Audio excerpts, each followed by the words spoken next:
Welcome to Moss Marketing Mondays, aka the M3 Podcast.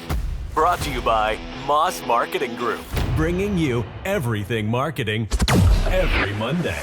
Stay tuned for marketing tips and tricks you can use today. The M3 Podcast, marketing knowledge to help you succeed.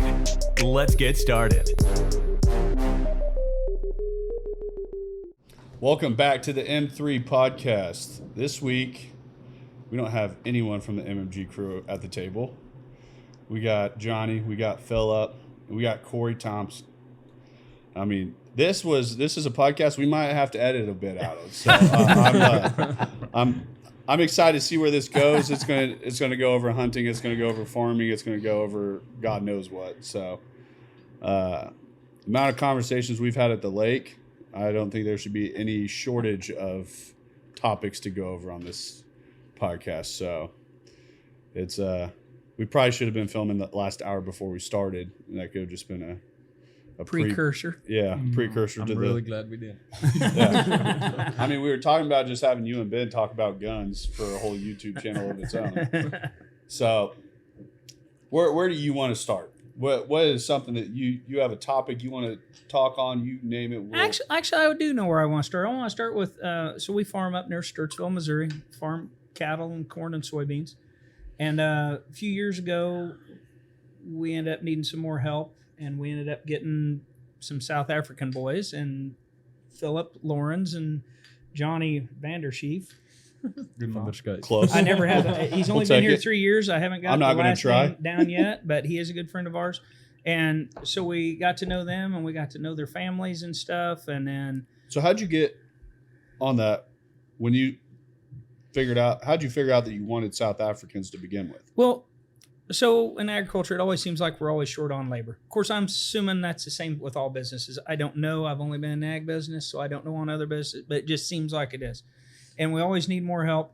And anyways, our neighbors had some South African boys. And boy, they were just so nice and polite and so respectful to the women and kids, and they're just good guys.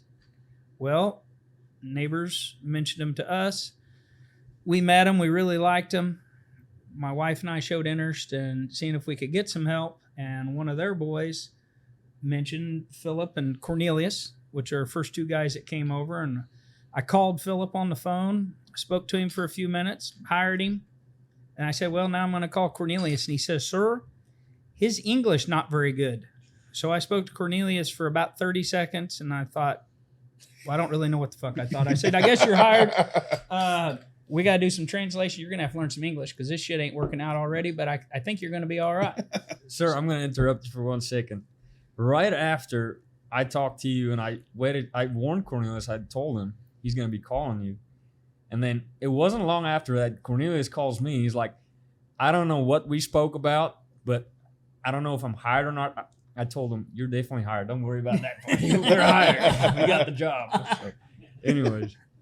But I mean, Cornelius's English, well, he didn't have any English. And whenever he finally learned English, he only learned it in partial words. Like he'd get, if he wasn't excited, he could fairly well get out a sentence. But if he got excited, I'm telling you. I mean, he's been on the podcast and it kind of went down the table and just kind of fell apart as he got down the table. Oh my gosh. It just get horrible. Well, actually, so we had Girl Scout, my daughter's 16. She's in Girl Scouts. My wife's the Girl Scout leader, wherever you call that, or one of them. And Philip and Cornelius happened to be in at that time. I said, why don't you boys go in and talk to these girls in Afrikaans and, teach them a few words or something. So Cornelius goes in there and Philip, and every time he said something and he messed up, he'd say, "Oh, fuck." I'm like, Cornelius, they're Girl Scouts. They're like 12 years old. You can't say that. He says, "Oh, fuck, sir. I'm sorry. Sorry, girls. I really didn't mean to say that." And then he'd go on with his next deal and he'd mess up his next word. "Oh, fuck." And I'm like, Cornelius, fuck, we can't say this, He's like, Corey, but that's what you say every time. I know. I've learned being around other guys that maybe we didn't help Cornelius with proper English. Maybe our language isn't always proper. We try to be decent. But nonetheless, that was how we got in with these guys. It's worked out real good. Cornelius stayed at home this year, and he didn't want to come back to the States, and he wanted to farm with his family, which is great, in South Africa. We still got Philip, and then Johnny. We've got 2 other boys at home, but we've become really close to Philip and his family, and Johnny and his family, and so Philip invited us to come over to South Africa, and Philip's dad, Yaku with a J, because I don't know why it doesn't have a Y in there, but it just doesn't.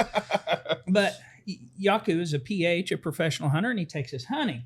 Well, I'm supposed to figure out all these things I want to shoot before I go over there. Of course, I never heard of nothing. Oh, I was looking at a hunt last year, and they sent me over this whole list, and they're like, what do you want to shoot when you come over? I'm like, I've never even heard of half these animals. So I'm just looking at the price tag. I'm like, that's got to be rare. It's way more expensive. It's like a menu when you go to a Chinese restaurant. You need pictures. Yeah, they need to put pictures next to it. I think you guys would do a lot better with pictures on it. So anyway, I knew I wanted Cape Buffalo because I thought, man, I always heard them are really mean, and if you don't do it just right, they're going to attack you. And I thought, man, that'd be cool. So I want to do that. So I get over there, and Yaku's like, so you only want to shoot a Cape Buffalo? And I'm like, yeah, I mean, what else is there? And he says, well, how about we just go along? If you see something you like, shoot it. I said, okay. So we're going along. Never heard of a Impala before, but Impala has a little M on it. No, dude, Chevy makes those. Those are Chevy Impalas. Copy. Yeah, I guess they do. I hadn't thought about that. So there's a little M on their butt of these Impalas, and he says, this is the McDonald's of the bush. So, okay, well, hell, why not shoot a McDonald's, So we shot an Impala, and then go along. We see this blue wildebeest. We blasted this baby. That's what this hide is. And then shot a few more things. Had the best trip of our life. The service over there is just outstanding. I've never been to, I don't know if you call it 5-star, 5 diamond. I don't know. Most awesome everything. Awesome. Well, I'm thinking if South Africa, is anywhere close to what I don't want to say service level. I want to say that the manners and everything else that these boys that come over carry. I mean, it's better. Sign me up to live in South Africa, because America's really lost its kind of manners and everything else. And that's a whole nother podcast in its own. But it's like we talk about work ethic, and you talk about trying to find people to do labor jobs. And I mean, most of the time you show up I see it on job sites, and there's a boss out there that's trying to get something done. There ain't a single person out there raising their hand. And it's just the smallest things when we're eating inside Phillips, sir, what piece of chicken you want? It's just the smallest thing, the respect level that I think is lost. And I can't imagine what it's like over there, probably from a manners and just service level. It would be proper. I didn't know what proper was till I was over there, but proper for sure. And I must say, respect is a two-way street, though. 100%. Yeah. It takes 2 to tango. Yeah. In that department. But anyways, coming back to South Africa deal. When all this started, Corey always asked me all these questions, and I had to give him answers, blah, blah, blah. But nowadays, he's been talking to my dad so much and spending so much time with him. I think he knows more of the bush than I do. I got to start asking him questions. But I think it's also where, just when I started looking at hunting over there, I plan on going this next year. I had some work stuff that made it to where it wasn't possible this year. But just when you start, even deep diving into the animals, start doing research, and it's I can't even imagine when you get over there, because that's just a part of what you're doing too. Oh, yeah. You were sending me videos of where you're staying and all that stuff, and it just... Phenomenal. But the service, so I guess we'd never been anywhere. I guess you would call Steven concierge. Is that what Concierge, that's what you call him. But I'll tell you what, that guy's job was no matter whatever in the hell you or your wife or daughter want, you had it. And I know we've all been to establishments that would never let your drink go dry. I know we've all done this. But I'm telling you, it was properly said, more gooder there. That guy, his job, it was sweet. And everything you asked him, yes, he had no idea what the hell you're saying, but he was going to figure it out, and you were going to have it. Yeah. It might not be exactly what you wanted, but it was happening quickly. Just like the third. The third? Yeah, when you need to put a third in the sprayer. Yeah. Oh my gosh. I've tried to tell that story, but I think I butcher it almost every single time. Okay, so I'm going to have to back up on this. couple years ago, 3 years ago, whatever. We're going down the road. Philip and I are in the pickup. Cornelius breaks the little jug that he was using to measure the chemicals. And I'm like, Philip, you tell him in whatever weird-ass language you got to use to only put in a third of this jug. And he says, Cornelius, listen. 0.33, and I just threw my hat. I thought, well, holy shit, I can't believe I didn't think of that. 0.33, and I thought, well, 0.33, same thing the world around. I never figured it. I didn't know what language I was getting ready To be honest, I did not know how to explain that. It was just I mean, that makes sense anywhere you're out in the world, actually. So, well, Yeah. I didn't. Yeah, as a screw up on my part. what would you say the biggest difference was over in South Africa to America? Oh, it's incompatible with everything. I mean, they had new government take over in the 90s. They went from a first world thriving nation to a third world not thriving nation, all due to upper leadership. And the wrong upper leadership. How political are we supposed to get on this baby? I mean, I don't care. Well, I'm going to say Donald Trump would not have allowed that to happen. I'm not going to say about this person he's running against what kind of road we're getting ready to go down if this person gets in office, but I'm not thinking it's going to be positive for anyone in the United States of America. But, I'm just a simple farmer on this deal. But I think everything's a business, and President Trump runs multiple businesses. Obviously, he's successful. He doesn't care what color you are. He does not give a shit. If a black, white, green, I don't care what person shows up and can do a job better than you, you're out the door and he's putting that person in your place. He don't care. Yeah. And they all try to say he's racial. He's no more racial than I am, and I'm not racial because I don't care what color you are either because I just don't give a shit. Yeah. But I think we ought to have some family values, which is nice to have these boys around because I like it whenever they speak to my wife proper. I like it when they speak to my daughter proper. And So over there in South Africa, do you guys have a political divide like we have here? Yeah, we do, but it makes it tough because there's 56 political parties you can vote for. only 3% of the population over there is white. Let's just back up by saying that. Okay. But it's just a free for all for registering political parties, and as soon as they realize that everyone just did it, so it's so far spread out, it's tough to have a specific divide. If you know what I mean? It's just Because like last time when you guys were on, like you talked about one of the biggest differences in America to South Africa was like the safety that we take for granted for.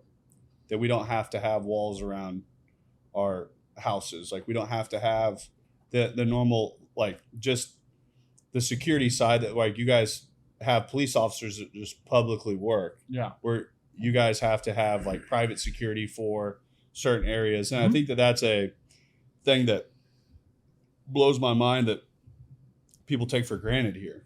That people take for granted that they want to defund the police, they want to do all these different things, but then when you want to call 911 for help, Yeah. like where are they supposed to come from? So it's like I think that's a weird thing to see around the world, and it's not putting these like blinders on to like what's. I think a lot of times America does that they take for granted that we are a free country. We have a lot of rights to be able to do whatever we want, and it's one of the rights they do have is freedom of speech to say the wild off the wall shit that they say, but it's also like that's not everywhere in the world. Oh, no. Well, and I don't know why anybody would want to defund the police. My gosh, that is what keeps us safe. And it's a wonderful thing. I want my family safe, and I just can't imagine why you wouldn't. And I don't know why you would want to short them. We got to have the strongest military. We do. We've got the Marine Corps. What the hell's more cool than that? Let alone the rest of our military. I'm not talking down on them because they're all wonderful. And we must keep them fully funded. We must keep our police fully funded. We got to have free trade in there on everything else, and we need to not tax the hell out of every business. These businesses need to grow. The more money a business makes, the more money it's going to pay its employees. The more employees it can have, the more money the employees make, the more they're going to spend. I'm telling you, it will work. That is capitalism, and it works. It does. And with President Trump, it was working real sweet. And So from a farmer side, yes, like from that viewpoint, and what did you see as a farmer that was different during that presidency to current? Well, I really thought everything was really going in a good direction. And I was so happy that we had somebody that was in charge of our military. I guess that's how you properly say that. In charge of our military, that I thought he is not going to let anybody screw with us, and he's going to keep us as safe as he can. To now, they're just letting everybody run over the borders. I can't really say on the farming side, because really at the end of his presidency, whenever we came up with a new sickness nobody'd heard of again, like they do every few years, and screwed up everything. That's the only way they could stop President Trump was to ruin the economy. They ruined the economy with COVID, and he got screwed.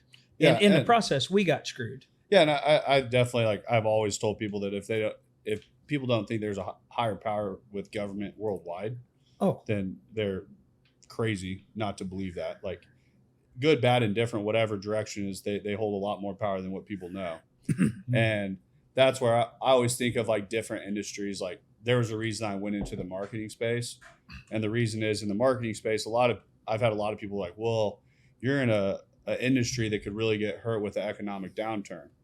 I was like, you're thinking of it from the downside of it, but I'm looking at it as, if we position ourselves right, you're going to have 25, 30% of companies that buy their market share at that time.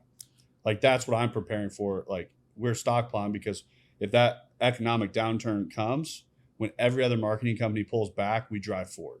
So, it's like, unless I'm mistaken, when didn't you start this company during COVID? 2 days before everything closed down. I was like, I'm sitting at home, like, I'm gonna open a company. I'm a genius. I'm a entrepreneur. This America, baby, because I think this bitch is working out all right for you. I've done halfway okay, something like that. I'm saying he did. We're not good. bankrupt yet, so that's a positive. But well, yeah, no, but it was getting through something like that, and then it's, of course, any business, really anybody in the world can make an excuse for whatever the fuck they want. And I think a lot of people hold a negative victim mentality of just everything that takes place in life. And I'm not that kind of person. No matter what happens, like even during COVID, it wasn't like I sat at home and I was like, oh my God, everything's closed down. Like, what am I going to do? Like, I could have got my pity pot real quick and went and got another job, never started, never pushed forward with the company opening. I had some big job offers on the plate too. I had job offers all over in the car business that, I mean, at the time sounded really enticing. I'm sure they were. But I'm glad you went on your own though. And you couldn't have done that in other countries. That's a wonderful thing we got to say about America. United States of America is a wonderful country, and it gives us opportunity to do something and to be something. And you just got to go out there and do it. How hard is it in South Africa if you want to go open a company or a business? You got to have a lot of connections. You got to have funding. Got to know the right people, and you got to sell the right thing. Part of that's the same here, except for you got to realize the level of corrupt. People talk about over here how things are corrupt, and I'm sure there is at X levels. I don't know it all. I'm just a simple farmer guy. But over there, that country's corrupt. I mean, corrupt all the way to the top, 1,000% corrupt. Well, they were telling us when they were on last time, like, you get pulled over by a cop, you can just show them some money, and it's just whatever that cop wants to get paid to let you go. It doesn't matter what you're doing. Cornelius got out of one of those deals with a candy bar. Yeah. He'd crossed the border not the right way and was getting ready to go to jail, and he gave the guy a candy bar, and here he was.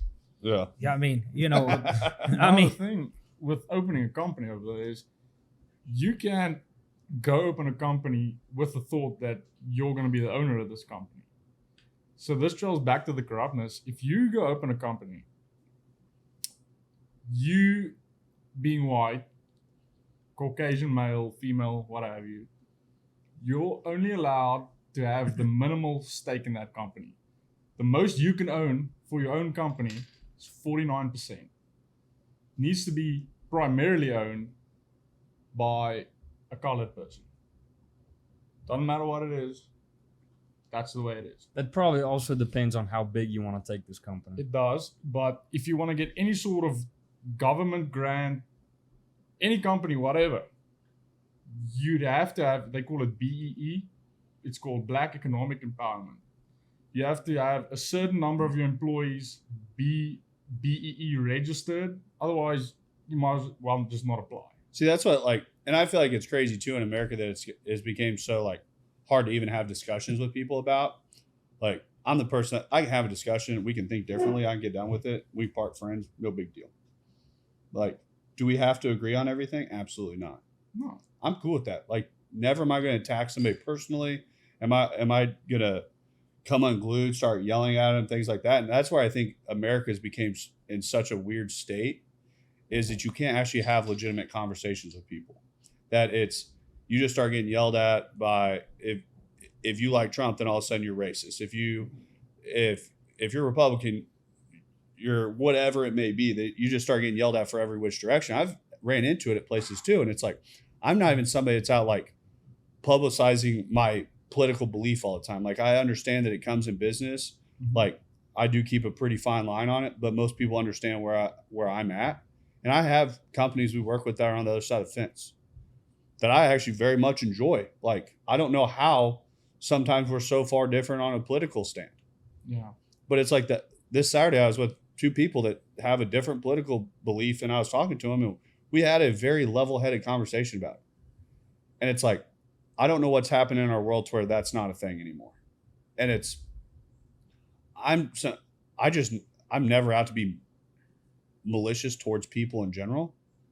Like, it's no way. I don't get up in the morning and just want to go hate somebody. No, I agree. And I feel like there's some people out there that are like that if you don't have the same belief, then they're going to attack you. And I think America very much is a space that we're in a weird spot right now, that the divide is so hard that if you try to have a conversation with someone on the other side, then it's like you're getting attacked from a personal standpoint, which I don't think is right. But what my problem is with that, and I've seen it over here a lot now, that there's some people that they get triggered so easily, and to an extent where I've seen videos of people getting triggered for seeing the American flag somewhere. And I don't fucking understand that even a little bit. I don't understand. I know, I guess it's some kind of a right, free speech bullshit that you can burn the American flag. What kind of a dirty, rotten son of a bitch would burn our American flag that all our forefathers gave their lives for us to have this right? I mean, you want to bring out the hate in somebody, burn the American flag. Then I'll hate you son of a bitch. Yeah. And it's one of those things that I think it's due to upbringing of people now also, that, I mean, I grew up in a household that probably a lot of people don't agree with now on the way that Dad raised Dre and I. It was, I mean, there was a line in the sand, and it was, you did not cross it. And our dad was hard, and it was one of those things that when my parents went through a divorce, and when they went through a divorce, my mom's side of the family thought Dre and I were going to be the worst kids ever growing up. I have 13 cousins on that side of the family, and I would say 10 out of 13 of them are a complete disaster. But they were allowed to do whatever they want, whenever. No one ever told them no. And it's, I think people, when they're raised, like, I guarantee you, you don't need to tell me how your upbringing was. You can fucking see it. Exactly. And it's like, pretty obvious. Yeah. Your son, I do not need to know how his upbringing was. He does not have to tell me, like, and you can see that so fast in people. They just have a respect. It's, I think that respect level is just becoming more and more rare. And it's something that I'm very much that way around the office. Like, those are the kind of people I want to be around, is people just have respect for one another. Well, it's nice that way. It reminds me of that girl that whipped me in Vegas. She just could have kept on going. I didn't feel nothing. Gosh, that's a funny story. So we all went out to Vegas. The boys all find turn. This is XXX rated. We're gonna have to put that video of Philip getting his ass whipped out. So I told the boys when they all turned 21, we were all going out to Vegas. So after last harvest, we all went out there. We were downtown. We're having a great time. And we go into the Heart Attack Grill, the burger place, if you weigh over 350 pounds, you get a free burger and fries and beer and shit. Anyways, we were in there. I have been there. And it is a great place. Yet, but anyways, if you do something wrong in there, if you're naughty, well, then you get to go on the spanking machine. The spank machine is you just lean over this piece of pipe and grab a hold of this other pipe, and some little gal with heavy-chested. Hand me a banquet. gets out her little whipping paddle, and she starts pouring the coals to you until she decides you've had enough, till you've had your ass whipped enough. Yeah. So they grabbed the first one of our boys, spanked him. He had enough of it. He sat down. Philip gets up there, and that gal lays into him, and it wasn't affecting him at all. And then she just kept spanking him and spanking him and spanking him harder. And then I don't know who was enjoying it more. Next thing I know, I send a video. I send a video of this to his dad, and his dad sends a deal back to him, and he says, "Oh yeah, she wasn't hitting him near hard enough, and her paddle was too wide. You must use something way smaller that cuts into the hide. If you cannot draw blood through jeans, you're not doing it right." I texted my dad, and the next day I was like, "Dad, it paid off." She never broke paid off. So No, I don't know. I just think that's something to. I mean, you need to have discipline as kids, and it's. I think it shows in our society today. People who have zero discipline their whole entire life, and who does. I've got no idea how. So I've got 2 grandsons now. One of them's coming 3. This kid is great. I've got no idea how many times his dad's going to have to beat his ass, but it's going to be a lot. I can just tell because he's just like his dad. And that I'm not sure my son's got it in to whip that kid as many times he's going to need it. But that kid's going to be fun. Yeah. I mean, I'm probably going to have to beat on him too. God dang it, I hate it. But I also think that's from one, if you go up to Stewartsville, I tell Madison all the time, like, when we have kids, the first thing we're doing is moving to land. Like, I think having land is a whole different experience as a kid. I think it's something that you experience what real chores are. I think a work ethic is a whole different, like, I remember Dre and I were growing up, like, our chores were mowing 20 acres every single week. Like, Saturday, you got up when the sun came up and you mowed till the sun went down. And one of us was on a weed eater mowing. Like, when I say one of us, Dre was on the weed eater, I was mowing. I was not the weed eating squad. But that was a chore. And now it's like, you see people and they're like, "Oh, my kid does chores. He takes the trash out." I'm like, if our dad ever had to ask for that, I go, that trash, like, if you open that trash can and it was like 75%, it was like, it goes out. If he ever opened up that trash can and saw that it was completely full and somebody looked at that and didn't take it out, a whole different conversation. Like, it was just, there was things that you knew you did, but now that's like kids' chores. And another thing that growing up on land, and I wish I can do this for my kids one day, is they need to go out and do fucking stupid shit and get hurt. I agree. I mean, be kids, do fucking stupid shit. Break the fucking window, get an ass beating. That's what it's all about. I mean, Learn to live. yeah. Corey'd be pretty good at giving advice with that. yeah. Well, How many acres you got, Corey? Huh? How many acres you have? Couple. I mean, plenty to get hurt on. Oh yeah, yeah. Been hurt time or two. Yeah. Because pretty much every day I get online, I see a tractor stuck out in the mud this last week. I think Johnny buried it in a ditch. And That's a little fresh. Yeah.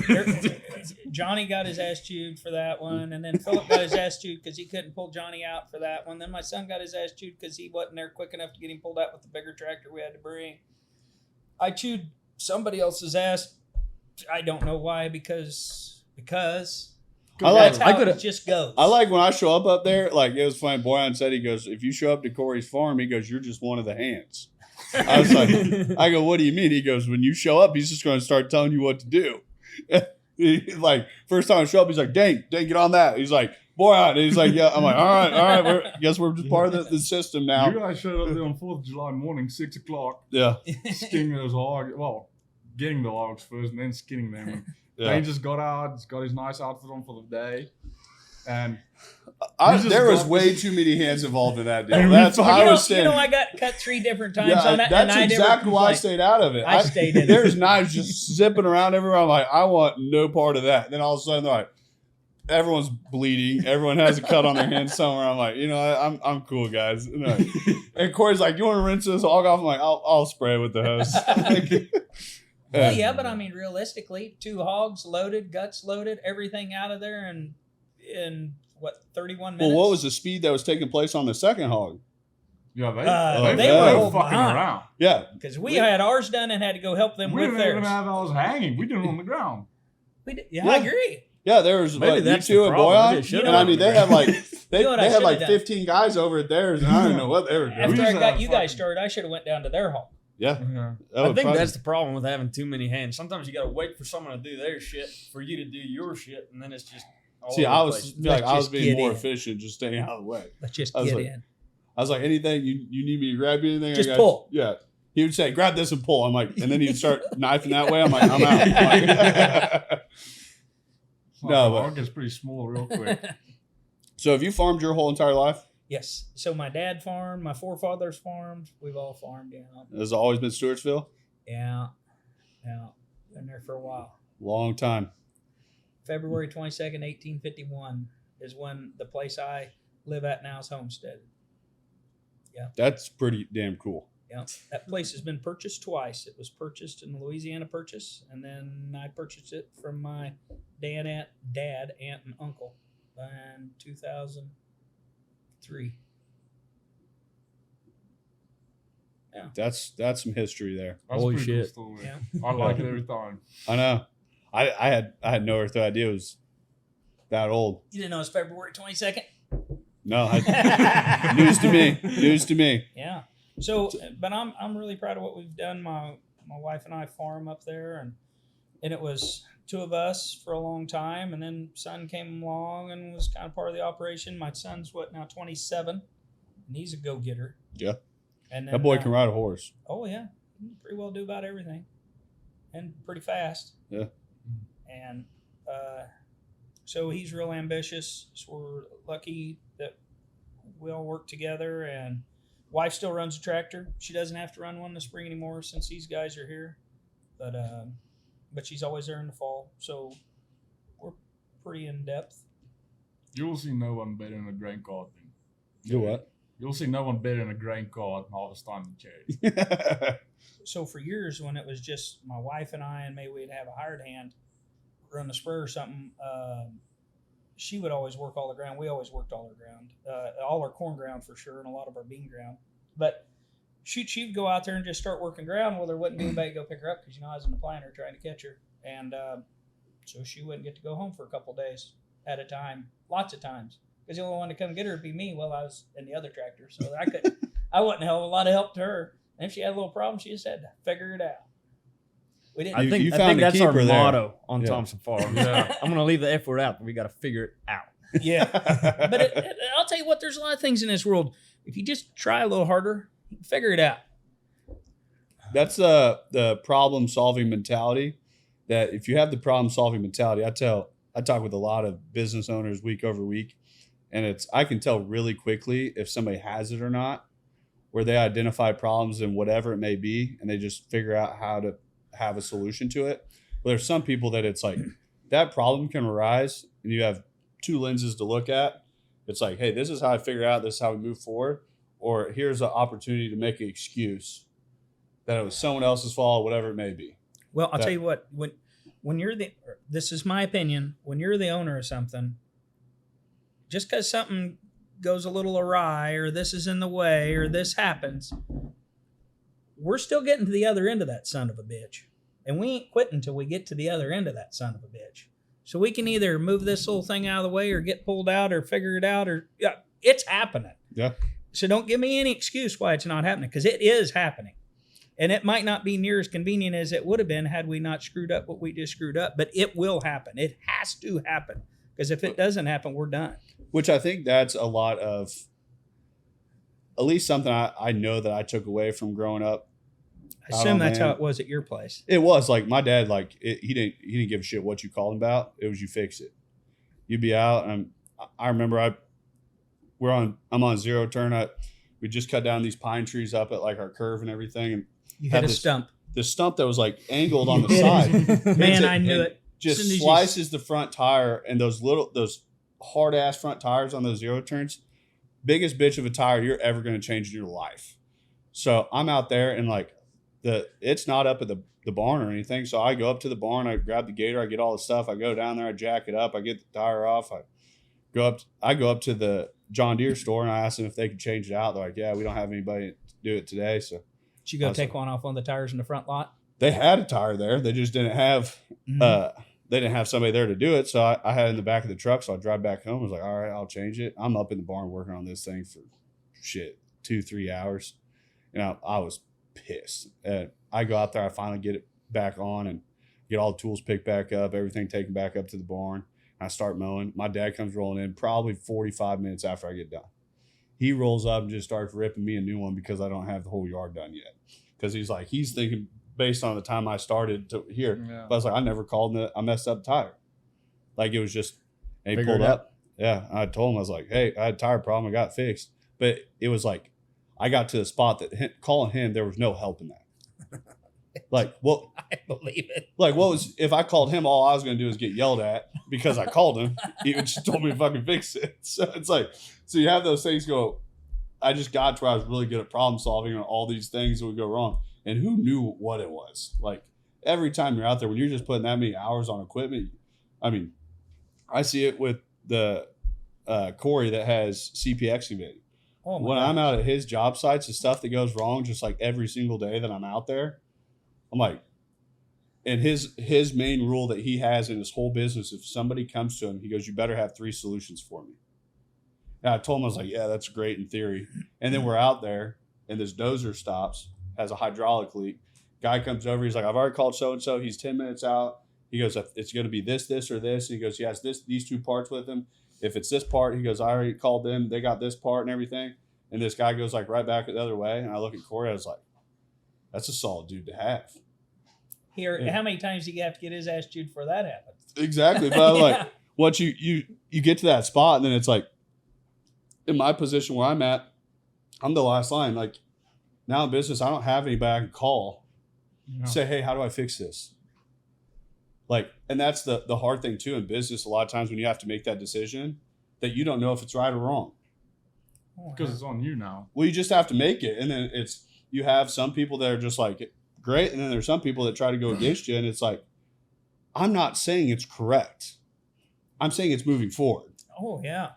Well, a lot of times that's just what, I mean, we got to get to that post over there. Yeah. And you got to do whatever you got to do to get there. And and I probably don't give him enough credit, but he's a good friend of mine. Jason Potter is our John Deere mechanic. And that guy has helped us so much. It's not even funny. And he's a good guy, and he can fix about everything, and he thinks the way we do, and that is so wonderful. And then whenever something really goes bad, we've got Tom Jackson, and this guy can fix anything.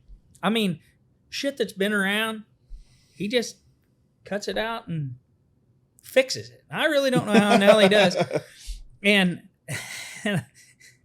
you got to know those guys, and then you got to take care of those guys. Oh, for sure. And they're worth their weight in gold. And so we're very fortunate. We're very fortunate to be around these guys, and we're very fortunate to be around good people, and we've got really good neighbors around us. Well, you have a combine go down for a day. I mean, what? It can't go down for that long. It's not going to be down for a day. It can't be down for a day. Well, or we're never going to get to that post if it's down for a day. We got to get to that. You're not thinking right here. You're already giving me problem. We don't want problem. We're getting it done. Well, that's what I'm just saying. Like when those things come to fruition, like, I mean, I don't run a combine, so I don't know what kind of problems happen. Well, there's a lot of things that can go wrong. And a lot of it's our own stupid fault. I run a combine. My son runs a combine. Every now and then you screw up. And when you do, well, you just got to fix it. And except if it's the last day of harvest, that combine's beeping at you. I just hear Corey. Whenever Corey talks to us on the radio, you just hear that thing beeping in the background. He just keeps on fucking going. He does not care. Well, we had one of those. I'm so glad that President Obama had us start using this DEF, and I'm so proud that he did this. And I really want to thank the Democratic Party for allowing us to put the most corrosive thing we have on our farm, dude, which is if anyone's ever got urea. DEF on their hands or something, like I don't know how, in any way, shape, or form that stuff is helpful in any. If you get that stuff down the side of your truck, it will literally just eat away the paint like that fast. So we like dumping that in our motors because President Obama had us do this, and I'm really glad that the Democratic Party had us do that so we can be green. We already got green combines. I mean, I don't know why we got to eat the fucking paint off of them with this stuff, but so DEF is liquid fertilizer. It is urea, and it just eats everything. And for some reason, our engines don't like that. No. And these little sensors go wrong. Well, this sensor went wrong in my combine, like 8 or 9 times last year. And usually when it goes wrong, the combine goes to half throttle. You cannot combine unless you're at half throttle. It's not like you can just go half speed because everything has to be turning X speed in there for it to thrash properly. Yeah. We're on our last 4.5 acres of corn. It is dark 30. We're making it to that post, and I don't give a shit. We're getting it done. And this thing gets down to half throttle. And then it finally goes to third throttle. I didn't even know there was a third throttle on a combine, but we finally got it done. And, we're just proud of President Obama. I like to say thank you, President Obama, for allowing them to put that on my combine, because that just tickled the shit right out of me. You just parked that combine right there, and we left it there for a couple months. We did. We were so fucking mad at Out that combine. of sight, out of mind is what you call it, Dane. Do you guys have deaf in South Africa? No. No. We didn't have President Obama. We got something better. Yeah. Does anybody else on the planet have deaf? I have no idea. That shit is whack. If anybody wants to understand anything about deaf, go to a truck stop, pull into the truck side, go open up. There's we got some thunder going out here. Well, the God's even mad we're dumping. I know. Yeah, he's saying something right now. He said, "Stop talking about that shit." Yeah. You open that thing up, and it looks like you dumped a whole entire 4 batteries in it of just corrosive shit everywhere. It's horrible stuff. Yeah. Farming, what would you say year over year your biggest challenges that you have? Marketing is a real bear. Marketing. I mean, if I would have given him 50 answers, I don't think marketing was it. Marketing grain, marketing your beef, it can really be a bear. The markets fluctuate so often. You got to know when to pull the trigger. Of course, it's hard to pull the trigger a lot of times when you don't know if you're going to have a crop. So we're in Northwest Missouri. We don't always have a crop. I know the guys in Iowa and Illinois, they always have a crop. When they say they have a bad crop, they still got a large crop. If we say we're going to have a bad crop, I mean, there's been times we've had 3 bushel beans. One year I had 3 bushel soybeans. I remember 17 bushel corn one year. I mean, there's just a lot. So in relevance, what does that mean to a bad to a? Well, I should have said that. So let's just say you have a 170 bushel corn APH annual proven history over 10 years. So that means in a 10-year average, you've averaged about 170, or maybe it's a 150. One year we had 17 bushel corn, and then one year we had 3 bushel soybeans. And on soybeans, our APH is it's somewhere between 50 and 60 bushel the acre. APH meaning it's a 10-year history of your average. And so most of our beans are between 50 and 60 for an average. And we had 3 bushel one year.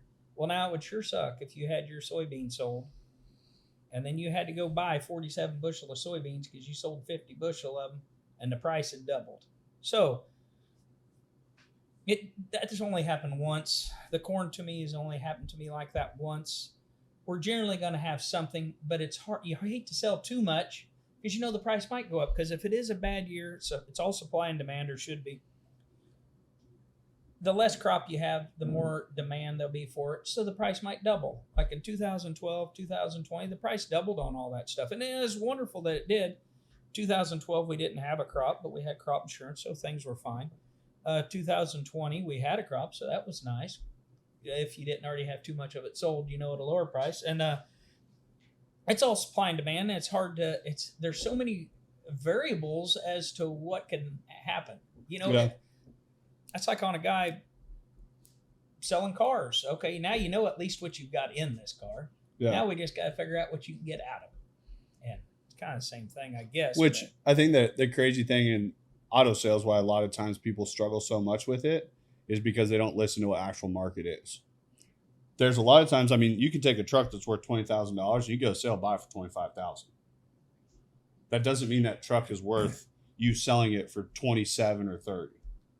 That truck is still worth $20,000. And that's where it's I see the car business where most people fail is they think that they can just buy anything and mark it up and get whatever it is. And that's where They put systems in place, things like that if you were disciplined enough and you understood how to buy, you could run a discipline level that that based on market value, this car is only going to be worth this. If you buy it, if a truck's worth $25,000, you go buy it for 23, and then you put 2,500 in service in it and everything else, you're going to lose money on it. But like, there's cars I'd go buy, and I mean, when you're buying a lot of cars, there's losses. And there's cars that the day it was priced on a lot, I was losing money. Like, that was just the nature of what you did, but it was trusting market of what you were doing, that in the grand scheme of the mass numbers that you want. So I think it's in any industry, understanding what actual true market is, not thinking that you're going to dictate the market. Mm-hmm. Yep. So now that you have the South Africans fixed a lot of, say, staffing side and like actual workflow side. Oh yeah. So I've kind of had to take the last month or so off. I kind of got hurt a little bit, but let's talk about that, because I think you're like a yellow jacket slinging son of a bitch out there. Just a complete unit when it comes to slinging yellow jackets.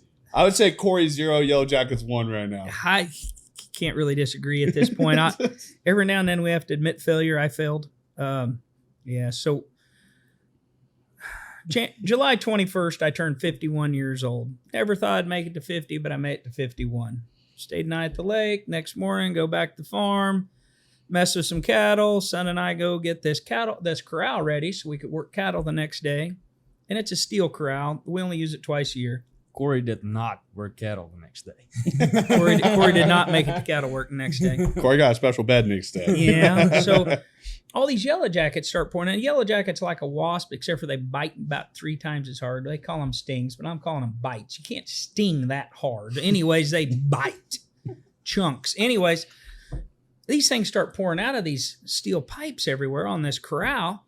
So my son and I had about a gallon of gas, and then we determined that wasn't going to be near enough. So I had my dad bring over another 2.5 gallon of gas, and we're dumping it on. Usually gas kills them, but every now and it's kind of fun. Just go ahead and light it. And so we did. And then I just had a little bit of gas left in this 2.5 gallon jug, and I just went and dumped it at the end of this one gate post. It dumped her in there. Wasn't any fire around there. Dumped her in there. Oh, damn, the old flames came up. Took that jug, and I just went ahead and dropped that jug. Because I've been on fire before. It's no big deal generally. This about to be one of those times that's not quite as general as usual. Yeah. And my dad told me years ago, get on fire. Don't worry about it. Just take your time. Be calm. In school, did they teach you to stop, drop, and roll? Yeah, but that only works in the movies. Yeah. Not with gas, yeah. So I did do that. I feel like as much as they taught us that at school, it was going to be used a lot more in my life than I've actually. It would have worked in mode grass about this. So anyways, I dropped that jug, and because my dad always told me, if you get on fire, don't throw your jug. Because if you throw your jug, that's going to hit everybody else around you, or maybe throw it more on you. So I did the right thing. I dropped it. I'm not worried. I'm a big boy. I walk away from this. Of course, my arm's still on fire, so I'm trying to kind of put it out like this. And I'm wearing a shirt, just like this one. And well, it wasn't really going out, so I just tried the old stop, drop, and roll deal.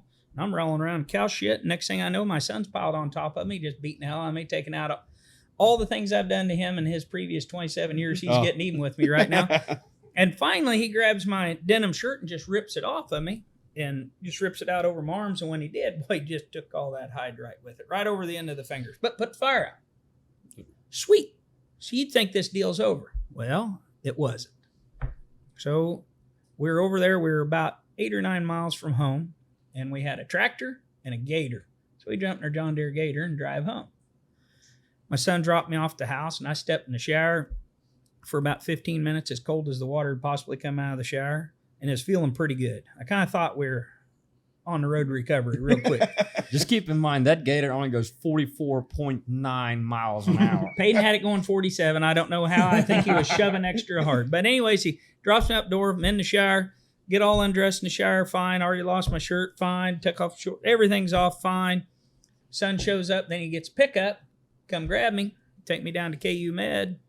And he says, Dad, we got to go. And I said, son, the shower's feeling pretty good. And he says, you ain't going to get healed standing in there. I said, okay. So I come out. He throws me down a pair of shorts. I said, well, son, you got to pull them up because, my hand ain't working right now. Well, I'm kind of standing there, and no clothes, and he's not real proud of looking at me. So he just grabbed them shorts and ripped them. But when he did, he ripped all the hide off my leg with them shorts. It's a bad deal. That almost hurt worse than the arm deal. And then, so we get out in the pickup. I took a handful of ibuprofens, get in the pickup. We're heading to heading to KU Med. Wife and daughter were already en route to down there. We met them about the Lathrop intersection. They jumped in with us, get down there. And KU Med, I hope nobody has to go to the hospital, but if they do, if you have a burn or they glued a thumb on for me about 20 some years ago, those people are the best at everything I have seen them do, which is fix that and fix a thumb. And man, they are great and they know their stuff. And this burn doctor comes down to the emergency room, and because they kind of had me in a room by then, and he said, well, can I get you a bottle? I guess he was determined if I was bad enough to go up to the burn ward. And he gets me a bottle of water. And I said, yeah, but I want to dump it on my blank arm instead of drink it. And he just walks over and starts dumping on my fingers, and it was cold. And when it got to my wrist, the water started getting warm. And then the water got hot right here. And then it finally started cooling off a little bit. And then it was cold again up to here. And I told that doctor that, and he says, that stuff's still burning down in the meat. So I had to wait. You tell me you didn't stay in the shower long enough? I obviously did a lot of things I shouldn't have done that day. Not the first time I screwed up, but it was a time I'll remember for a while. But so you had to wait 24 to 48 hours before they could cut all that dead stuff out of there, before they could take the hide off my thigh and put it on there. I like how you call it the hide. I like that more than skin. I think I'm going to start calling it the hide. Well, that's exactly what she is, baby, right there. They just peel her right off. Yeah. Yeah, I think the Yellow Jackets beat you that time. The Yellow Jackets did win. We got even with them in the end. So it's a 1-1 now? We've been fucking going to war. We've been going to war with Yellow Jackets. We just haven't been. Wasp spray. We got wasp spray everywhere. Every pickup. No more gas. Wasp spray it is. They're buying it by the case. Pallets of wasp spray showing up. Well, I would like to say that, so we do a little bit of Snapchatting, and on our Snapchatting, I put this deal on there. And after I send this out on Snapchat, then I get all this advice about how we're not supposed to use gasoline and light it on fire. So my dad, all growing up, my dad was like, I mean, we did big fire stuff, and he would just say, he's like, always use the diesel fuel instead. Sure. He's like, diesel fuel doesn't go up, like the fumes of it don't catch fire like gas. So he's like, if you're going to light anything on fire when I'm gone, he's like, just use diesel fuel. He goes, don't use gas. I was like, that was his word of advice. I was like, all right, cool. You know, my dad brought me more gas. So, maybe I don't know. My dad always used gas. I used gas. My son used gas. Now these guys are using Hornet spray. Of course. You broke it. Yeah. You broke it finally. I guess. But on the Snapchat deal, you wouldn't believe I finally figured out how to answer comments on my Snapchat. It took me a long time to get this figured out. I think I actually helped you figure that out at the lake a little bit. You did? Yeah. So I'm starting to answer these, and on all these comments are like, you shouldn't use gas to do this. And I'm like, well, no shit. I just figured this out. Yeah. Thank you, Captain Obvious. And they're like, well, you should use wasp spray. And I'm like, then finally somebody will get on there and defend me a little bit, because I am laying in the hospital for 10 days. And they'll be like, dude, he's in the hospital. Do you really think you need to be pouring it on him this thick? Well, like gas on him? Yeah, pour gas on the fire, Anyways, so. But they always say once you reach a level of fame that you have, sir, you shouldn't read the hate comments that much. I just found out I just won't answer most of them. You know what? The more famous you get, the more hate is going to come. Sir, I'm not going to lie. Ever since this happened, I'm pretty convinced that wasp spray has death in it. Because it only gives a wasp a fucking headache. They don't die all the way. Dude, I'll tell you what. Like, if I see a wasp, like I have wasp spray in here, that if I see one, and I actually don't know how they put so much pack in a can. Like, why they can't make everything spray that far. Yeah. Like, I can hit that thing like 15 feet away with that can. And funny enough, the only thing I'm allergic to is wasps. Okay. I'm not allergic to bees. I can get stung by a bee, no problem. I've been stung by wasps in my life, and it's not like a immediate deal. It just keeps swelling. Yeah. It doesn't stop. Like, I had a wasp sting on my ankle, like in high school, and it just kept swelling. I was like, dude, I don't know if this ain't gonna stop. And my foot started swelling, and then it started like ripping between my toes. Like, I started getting these like sore, and it was like 4 days. I'm like, I couldn't walk. And they go to the hospital, they give me a shot, and I'm good in like 2 seconds. Like, pretty much next day I'm fine. But it's like, bees, no problem. I don't know what it is about wasps. That's the only thing that, like, when I see it, I'm like, I grab wasp spray, and I mean, you hit them and they just drop instantly. Yeah. Maybe like gas. Gas works really good. It really does. It does. It did. It's a high risk, high reward. Swore I Very heard a high wasp. reward, I swore though. I heard a Very wasp. high reward. I heard a wasp fly by the other day. I was like, doesn't feel good, does it? So when you're over in South Africa, what's your main thing you have to watch out for? Like, I mean, Stewartsville is the yellow jackets are going to get you, but what's going to get you in? I guess you can call them yellow jackets. I don't know. We call them horse bees, I guess. Spider bait. horse bees. Yeah. Sounds terrifying. It's a fucking. It should be a yellow jacket. But, I don't know. That's not what I thought. I thought you were going to talk about the two-legged kind. What you guys? That's what were I was talking concerned about. The Philip saved me right there. Yeah. Yeah, about that. Horseflies. Yeah, there you go. I There's fucking- a lot of things you need to watch out for. The first thing was, so Corey's not afraid, as far as I'm concerned, he's not scared of anything, but especially snakes. I don't do Snakes around here, you'll just grab, get rid of them. Don't worry about it. Philip told me this before we went over. He said, "Sir, don't be grabbing the snakes over there." That's These are not a real good snakes. idea. It's not gonna Like, it's if not I gonna was end to well. go there for a week, like, what are the odds, like, number of snakes I'm going to sneak? What year are you going to go? I never What seen time of year? It depends on where you go. Is there a better time, a better place for me to go? Because I'll go wherever there's not snakes, or like whatever time of year I have to go where I'm not going to see them. Winter is a pretty good time. Winter's pretty good time. The time Corey goes, the time you need to not play with snakes. Yeah, and it's handy because that's the summertime and you can't fucking see anything in the bush. But in wintertime, you can't see anything. You can see everything, but there's no snakes because they hibernate. But Do you still shoot animals in the wintertime? That's hunting That's season. actually prime hunting time, but Oh, luckily we don't have seasons. There's no Yeah. seasons, no tags, no nothing. If you want to hunt, you just No hunt. seasons, no tags, no nothing. It's just easier to hunt in the winter Yeah. because It's not the brush is not as thick. It's you Yeah, can't hey, fucking if see I'm coming, shit. we're going in wintertime, so there's no snakes. That's Yeah. one thing I don't mess with. I'm not scared of really anything except for Well, that's what these guys are talking about. I've never actually seen anybody killed by a snake, and I just I've don't also really. never seen somebody damn near lose their arm by yellow jacket. Dude, I didn't lose it. This So- baby's working. Yeah, this is how most superhero movies start, actually. Hold it, man. No, this is Deadpool 4. We're gonna call him the yellow jacket. He has no fingerprints on his left hand, so he's Yeah, I do don't- whatever he wants. Yeah, I don't know what I'm going to do about that. Actually, I don't think I do have any fingerprints anymore, but on that one, but Well, there's a lot of stuff. Well, I actually want to get back to that that you said earlier about the safety and stuff.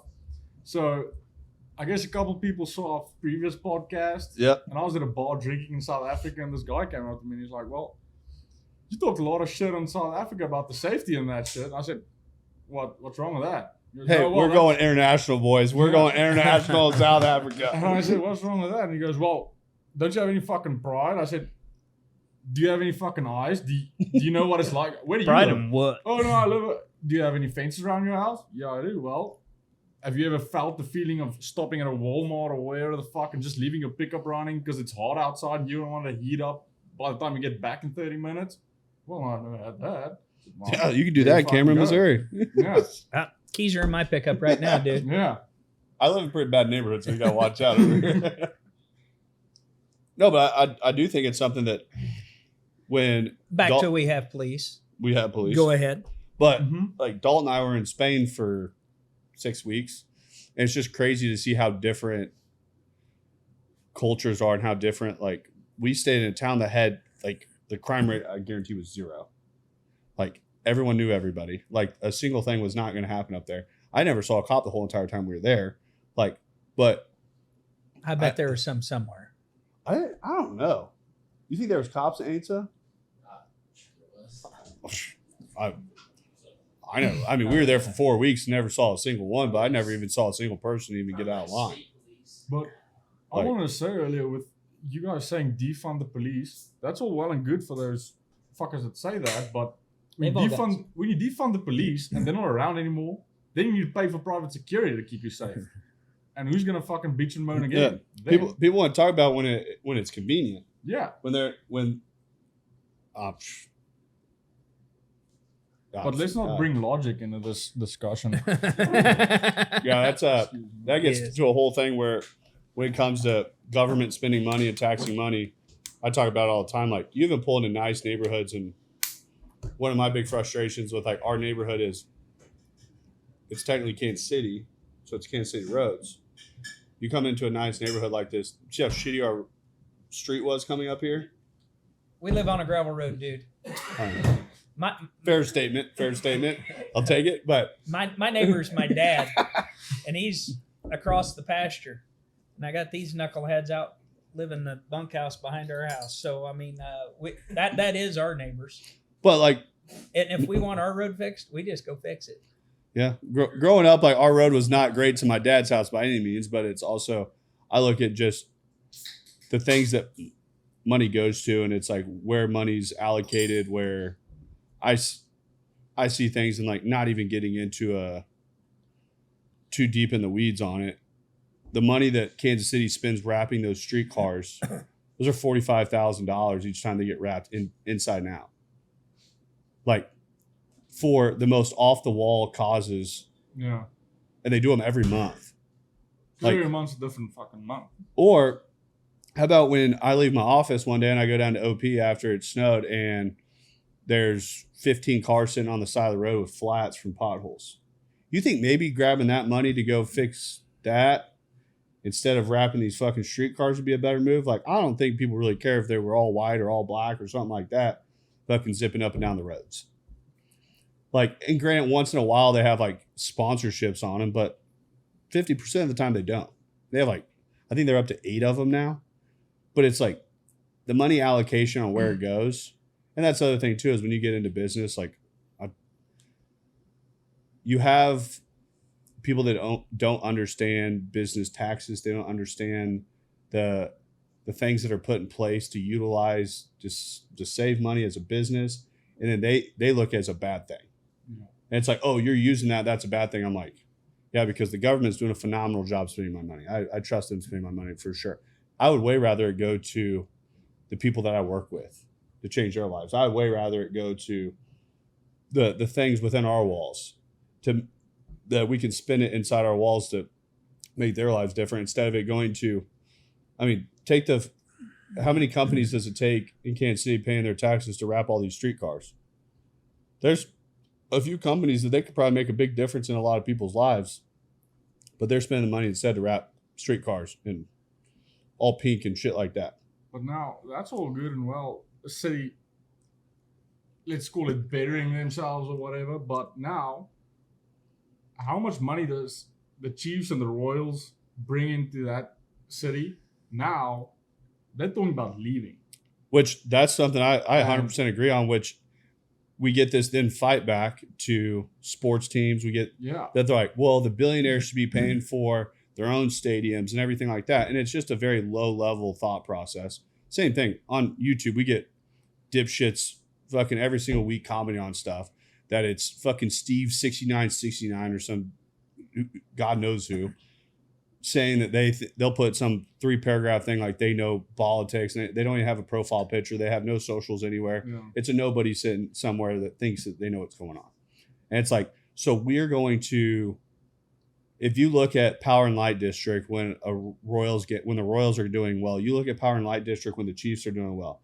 You look at those stadiums that when you go to a Chiefs game and there's 60,000 people out there, the money that's being spent at Rally House, being spent at liquor stores, being spent at grocery stores, at hotels, everywhere else that drive into that. Nobody thinks about the big movement of what's happening. And now the thing is them trying to push us all on the billionaire owners to pay for that.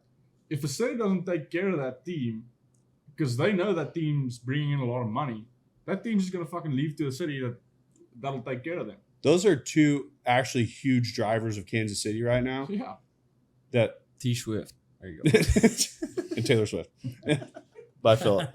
But those are two huge drivers of Kansas City right now that people don't even want to pay attention to. That puts Kansas City on the map nationwide. That makes it to where somebody in Houston is looking as like, oh, Kansas City, I want to go up there when we're playing the Chiefs. that brings them in, that we can then get additional dollars into our economic movement here. But people think in this such a small vision that their blinders are on to what the actual big movement of everything looks like. And it's actually kind of mind-blowing sometimes when you talk to people about how small they think. Oh yeah, it's a trickle effect, butterfly effect, really on everything. But Hey, let's stop off that. Let's get away from that subject. Let's talk about cool shit. I'll talk about cool shit. So first trip that I went with Philip and his dad over to South Africa, and my wife and daughter went, which was the best trip of our lives, hands down. And we went out shooting, looking for a buffalo. I used Yaku, Philip's dad, Yaku Lawrence, 375 H&H mag, had an old stock on it, and maybe this thing shot nice. And I shot my first buffalo. I'm pretty sure the engravements on that rifle my grandpa did himself. I know the previous rifle we had, the 30-06, my grandpa did the engravements himself. I'm not too sure about the 375, but trust me, this rifle has some stories to tell. How many animals do you think that rifle's taken? Oh, I don't know. Plenty. A lot. It saved some life as well. Let me tell you Several. that. Well, yeah, because his grandpa, whenever they used to live up next to the Kruger, and when they used to live next to the Kruger, whenever the lions had come out and go to attacking people or going to attacking their stock, he'd have to go shoot them with that. And Yaku said that he knew that Yaku's dad, Philip's granddad, had shot 7 lions with it then, and that was protecting their stock, and that wasn't going out hunting. That was taking off and going after a lion that they knew was a problem. There's no lions eating this cattle. That's what it was all about. Not even hunting, just making sure the cattle's not dying. They got a whole different problem over there protecting the cattle than we got. It's way more control now with the fencing and stuff. It's not like back in the old days. I mean, leopards are still kind of a problem when it comes to cattle in certain parts, but they just move around wherever the fuck they want. Well, they'll travel in a certain area, but they'll just fence them. I think to them. But just move up and down. So we had a good time with Yaku and Philip on our first trip. And then on our second trip this year, Philip stayed over here in the States, and he was working here. And we always go in January because January is time when we can get away from the farm. And so Jonathan and our new guy, Wynn, picked us up at the airport and took us down. So is January not wintertime over there? No, it's summer. It's completely flipped around. So when you're saying wintertime over there, you're talking summertime here. I'm talking July. Okay. Yeah. Makes sense. Other side of the equator. That's what I was thinking. I was just wondering which winter they were talking about with no snakes over there. Sure. I'm going in July.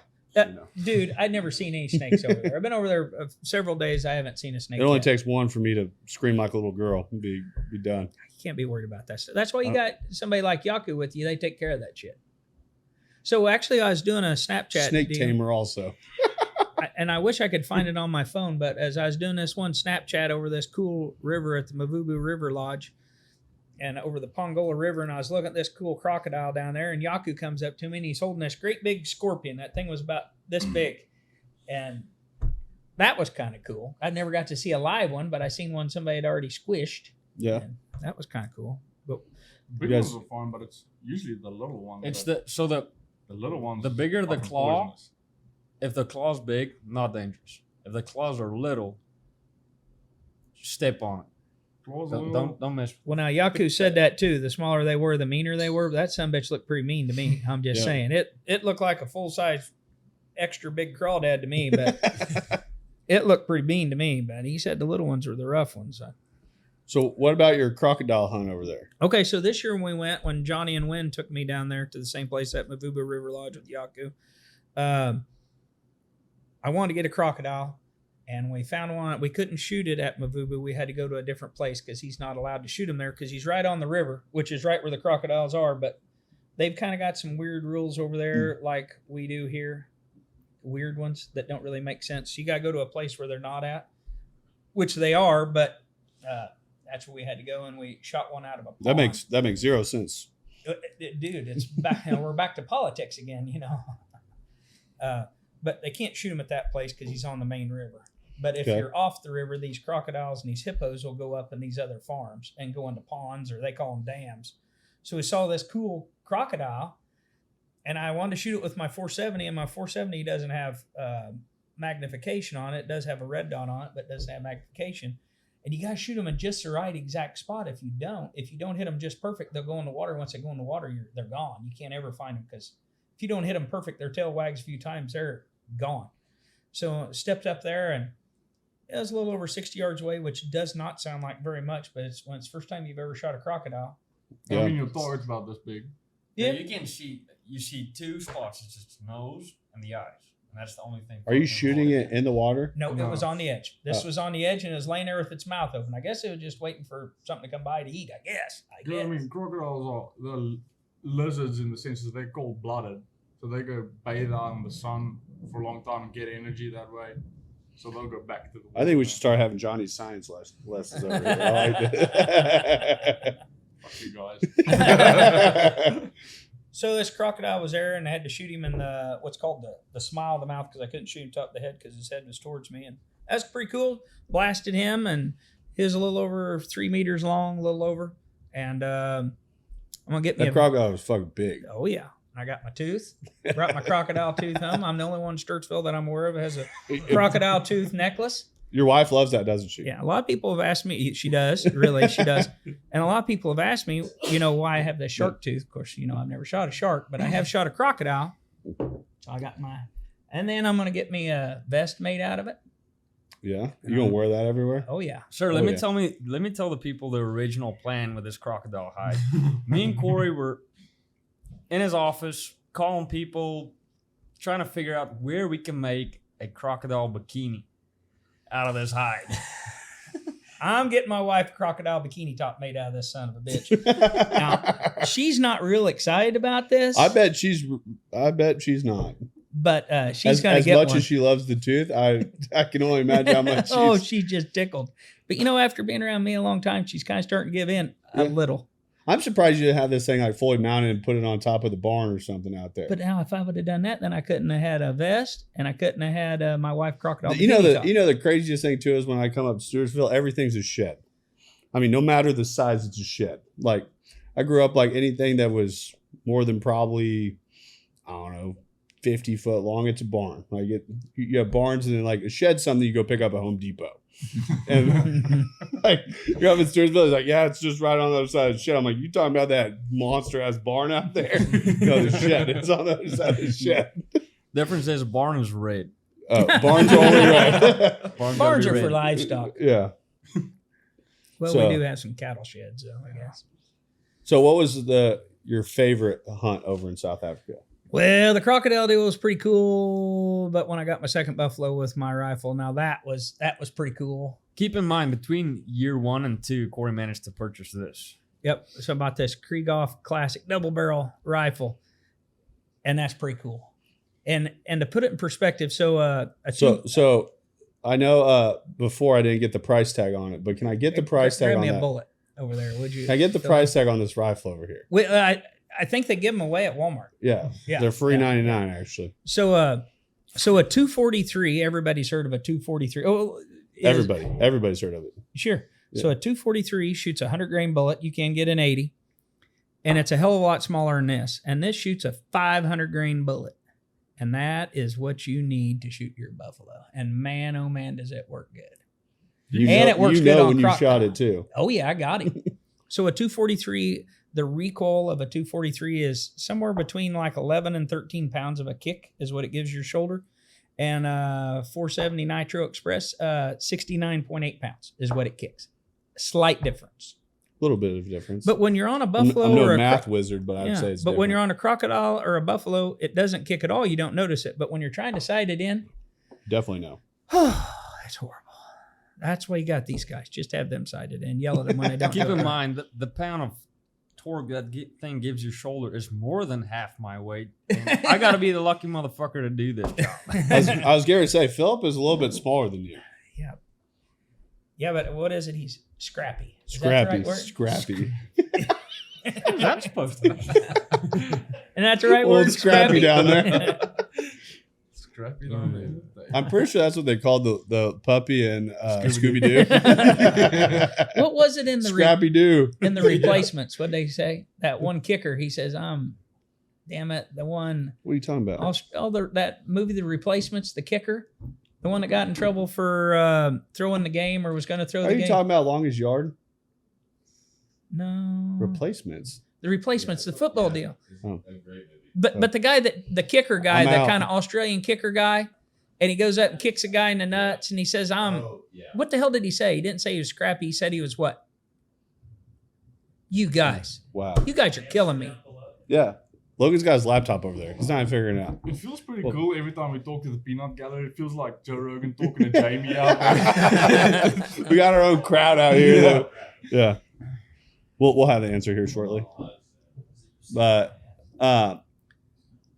so how many animals have you shot in South Africa? Well, few, but A few. the Cape Buffalo, this blue wildebeest, got a couple Cape Buffalo, one crocodile, and then Yala, warthog, a couple other things. Have you seen any baboons over there? No, I haven't got to see them yet. We haven't been in the right area. That's not really baboon area.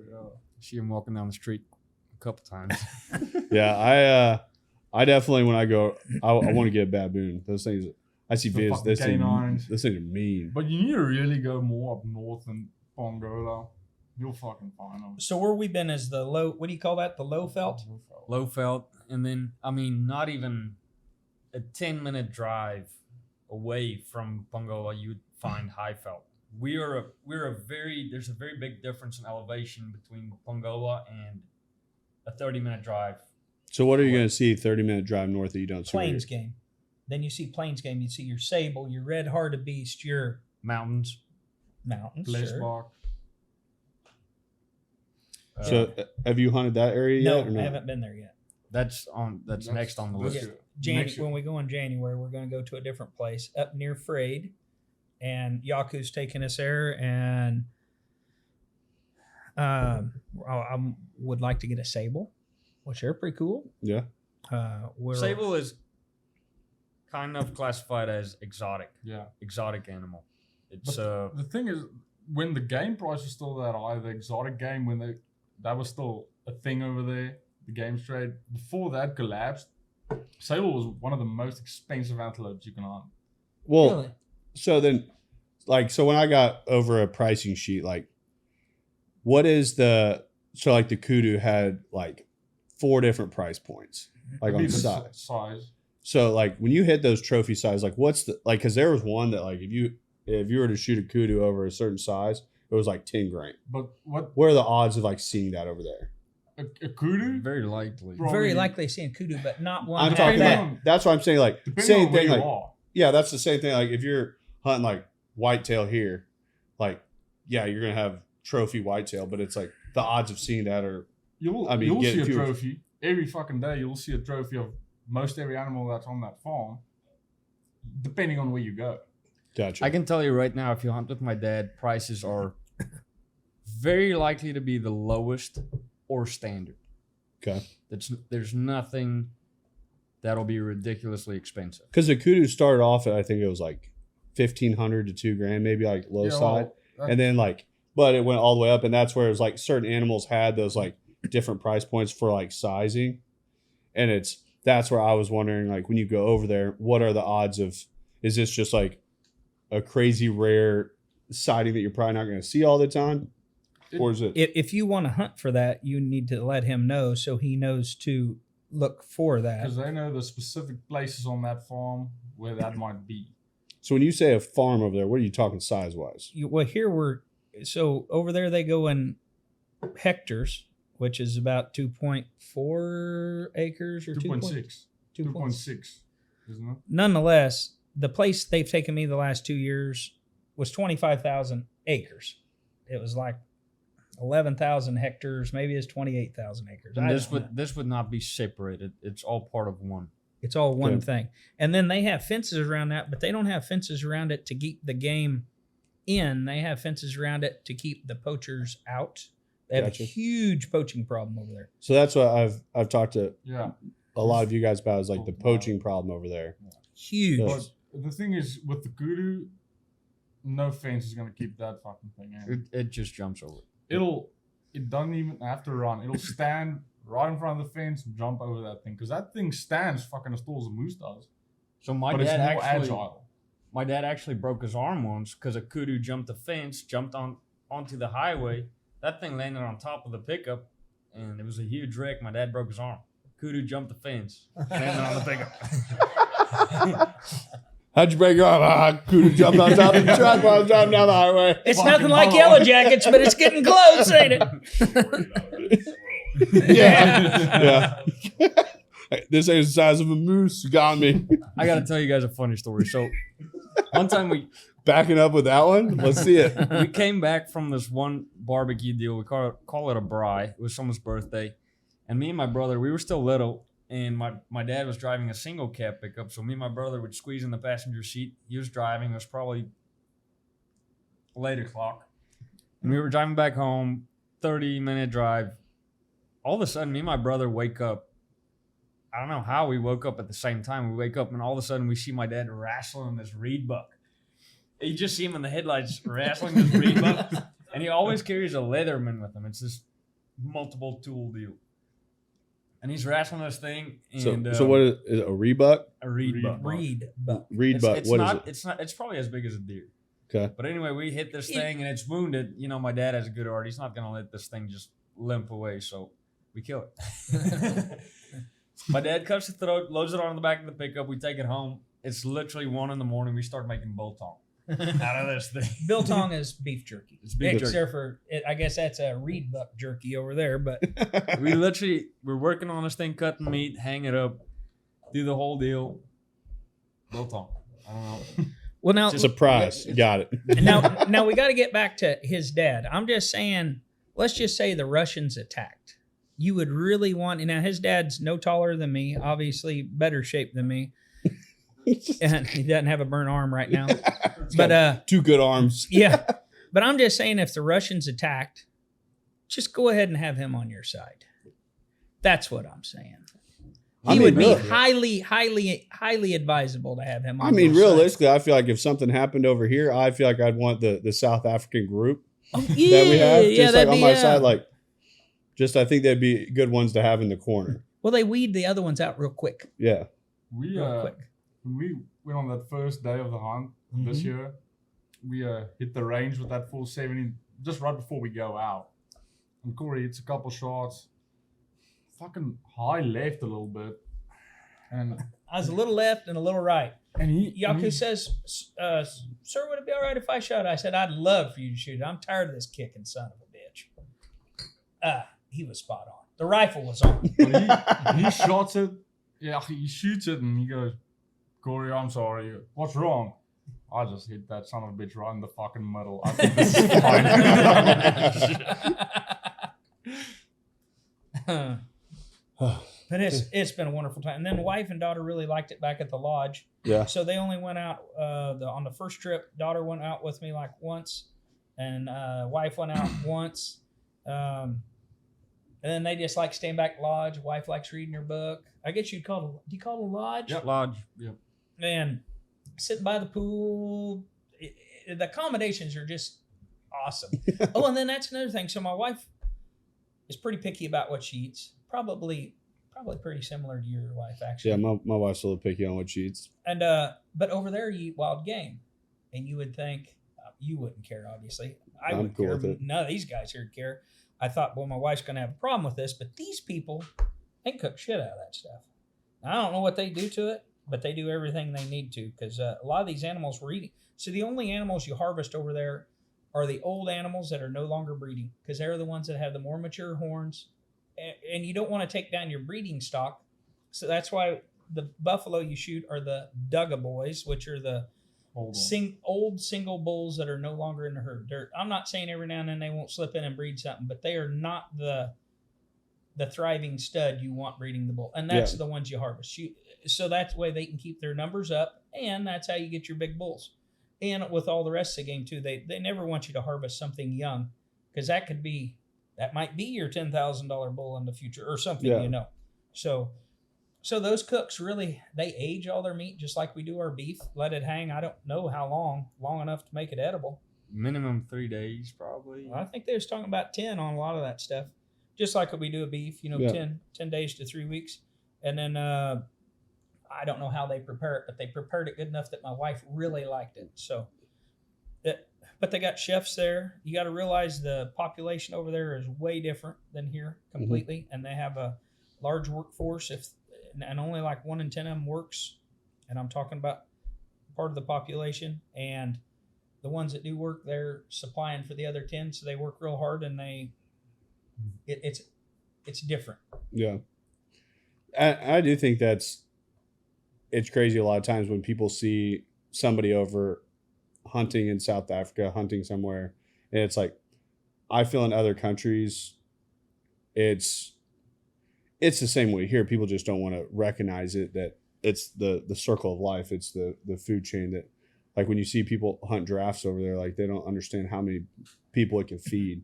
You understand that it's still feeding people. It's like, I think a lot of times these people that look at hunting in a negative lens, they look at somebody's just driving around in a truck, just shooting animals dead, just leaving them out there. Like, but that's what those people eat. Yeah. I mean, that they would starve if it wasn't for that. Exactly. And if they didn't stop the poaching, then they would kill all the animals. And I don't know what the hell they'd eat then.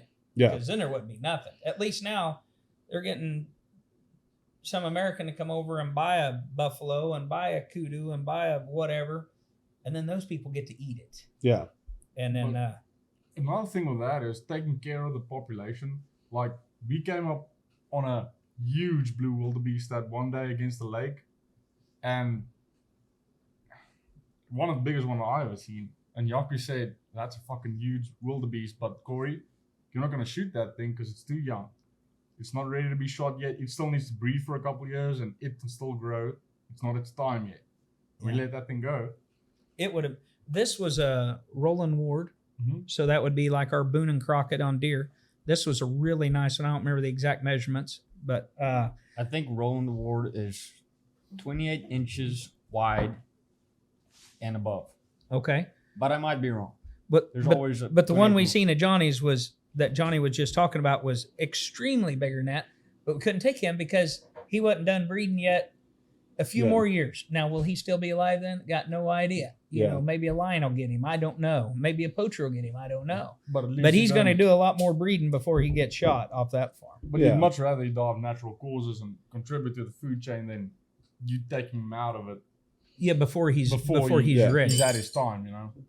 So that's what, on the conservation side, they're huge in conservation over there. They really are. And that's why you can't just go alone over there. You have to have a professional hunter. Of course, being around a lot of those animals.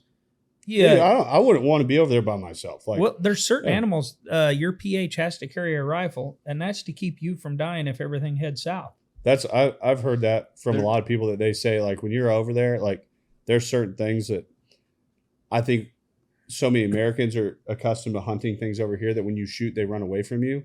That, like, over there, you shoot, they come towards you. Yeah, they come towards you. So and it's like their fight or flight is completely different. That all they have in them is fight. So when I shot my buffalo this year, and we were actually down near this huge lake, and he was in a group, but he was no longer really part of the group, but he was with the group, and we had to wait for him to step away. And whenever I got my double rifle, and they have a double rifle for a perfect reason, is to shoot that second shell before you get eight. And I'd been. You think they make a quad? I think I need a quad. Actually, I think they do, but I don't know how that thing will kick. So I shot my first one. Yaku says, "Don't shoot, because as soon as I shot, and I made an excellent shot on this thing, about 120 yards, it hit him and went through his right shoulder, took top third of his heart off through the left shoulder. He still lived 8 minutes with 2 broken shoulders and the top third of his heart blown off. So African animals, the skin is just thicker. Yeah, I can tell by looking at this thing. It's a good way to describe the animals. Their skin is thicker. And their bones are heavy. I mean, these things, it weighs a ton. Yeah. So anyways, shoot this thing, but I couldn't shoot it again because these other 5 cows. Of course, I was going to shoot again, me being a guy from Missouri, and I got a double rifle, and I got 2 bullets. I'm going to fucking use them. Yeah. But let me put 2 more in here. I'll shoot twice, 2 again. But I couldn't shoot again because 5 cows from this herd came out, and they were looking to see where this one shot came from. Well, there was me, Yaku, the PH, Philip's brother, Yaku Jr., and Jabalani, our tracker, was all hiding behind a pepper grass that was about this tall. And we were sitting. And whenever I went to shoot this thing, we couldn't use the sticks because they're made to stand up. So I was just leaning against his sticks, and then Yaku just leans into me, and I had to get my breast down with him whenever I shot. But the 4 of us were hiding behind this pepper grass after I shot. One pepper grass. Usually out in the field, it's completely covered. You can't even see the ground. There was one we were hiding behind for 4 of us, and he didn't want me to shoot again. You're a small fella too, so you were real skinny. Oh, yeah. There. But he knew that them 5 cows, they were coming to eat something. Yeah. They just wasn't sure what. And if I'd have made the second shot, then we'd have had to shoot at least 5 more cows. And then I don't know how many more would have came after that. It's not like they're kind of like Marines. They just keep coming, They've been like stop. World War III out there, against the cows. We would have lost. We would have lost. The reason the cows come out is because they have calves. Most people don't think this, but the cows are more fucking dangerous than bulls are sometimes. So what's the craziest hunt you've been on over in South Africa? I haven't been on crazy hunts. I haven't really been on any crazy hunts. I've joined my dad multiple times on buffalo hunts. Usually when I had time to go with him on weekends, I'd go with him. And then I went to boarding school, and then I didn't really have as much time to go hunt with him. But the craziest hunts I've been on was with him. Other than that, nothing has really charged us or did anything like that. But he's told me a couple of stories. Every time when he gets home, I ask him at night, what happened today? What animals did you guys shoot? And then now and then it'd be a story like, it was pretty rough. I thought we were gonna have a crazy hunt with this buffalo you got this year.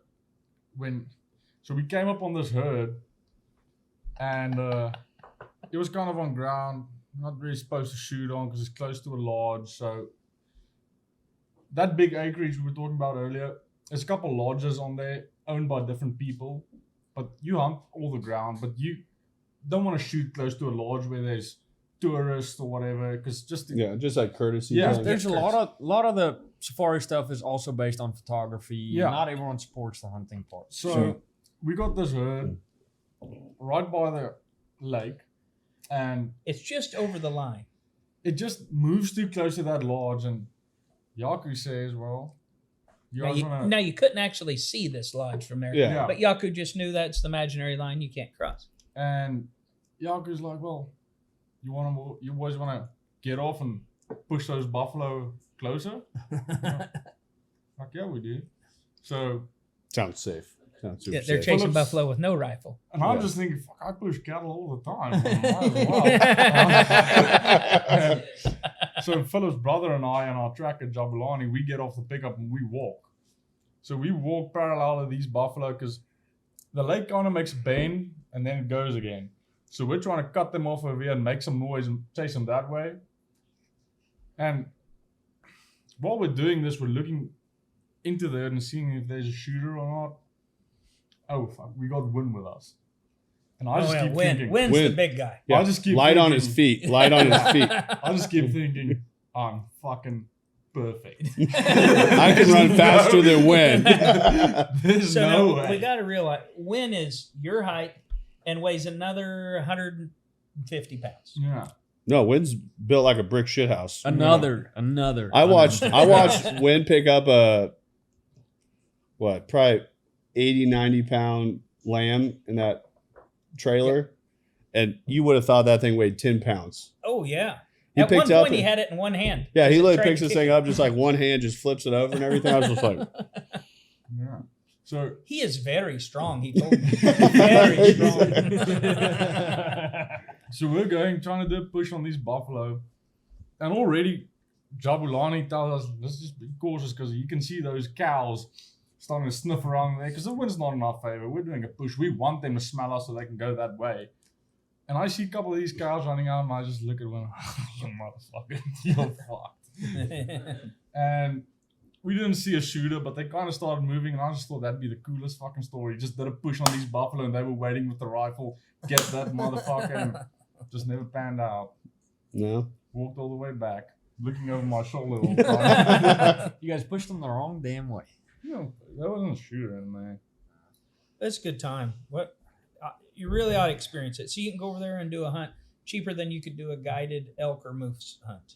Yeah, so I'm very much like Nick. Sure, I'm 100% like wanting to do one, and This year just, I mean, I've been to Mexico 8 times in the last 12 months on weddings, so I'm kind of weddinged out right now. Yeah. And it was my wedding, Dre's wedding, Brown's wedding. Yeah. Getting our space all set. We had another couple that we went to their wedding, so it was just like it. With all that panning out, I wanted to make, when I go to South Africa, I want to do it for a little while, and I want to go for a couple weeks, and I want to. Well, you don't have to hunt the whole time you're over there. You can. So I've actually very much thought about taking somebody with me. I think even the photography side over there is just unreal. Just like the scenery is phenomenal. It's well, one thing about a PH, his job is not just the hunting. His job is organizing everything. His job, if he, you got to let him know, but his job is from once you grab your bag at the airport, whether you take a rifle or not, he'll supply you one if you don't have one. That's not even an issue.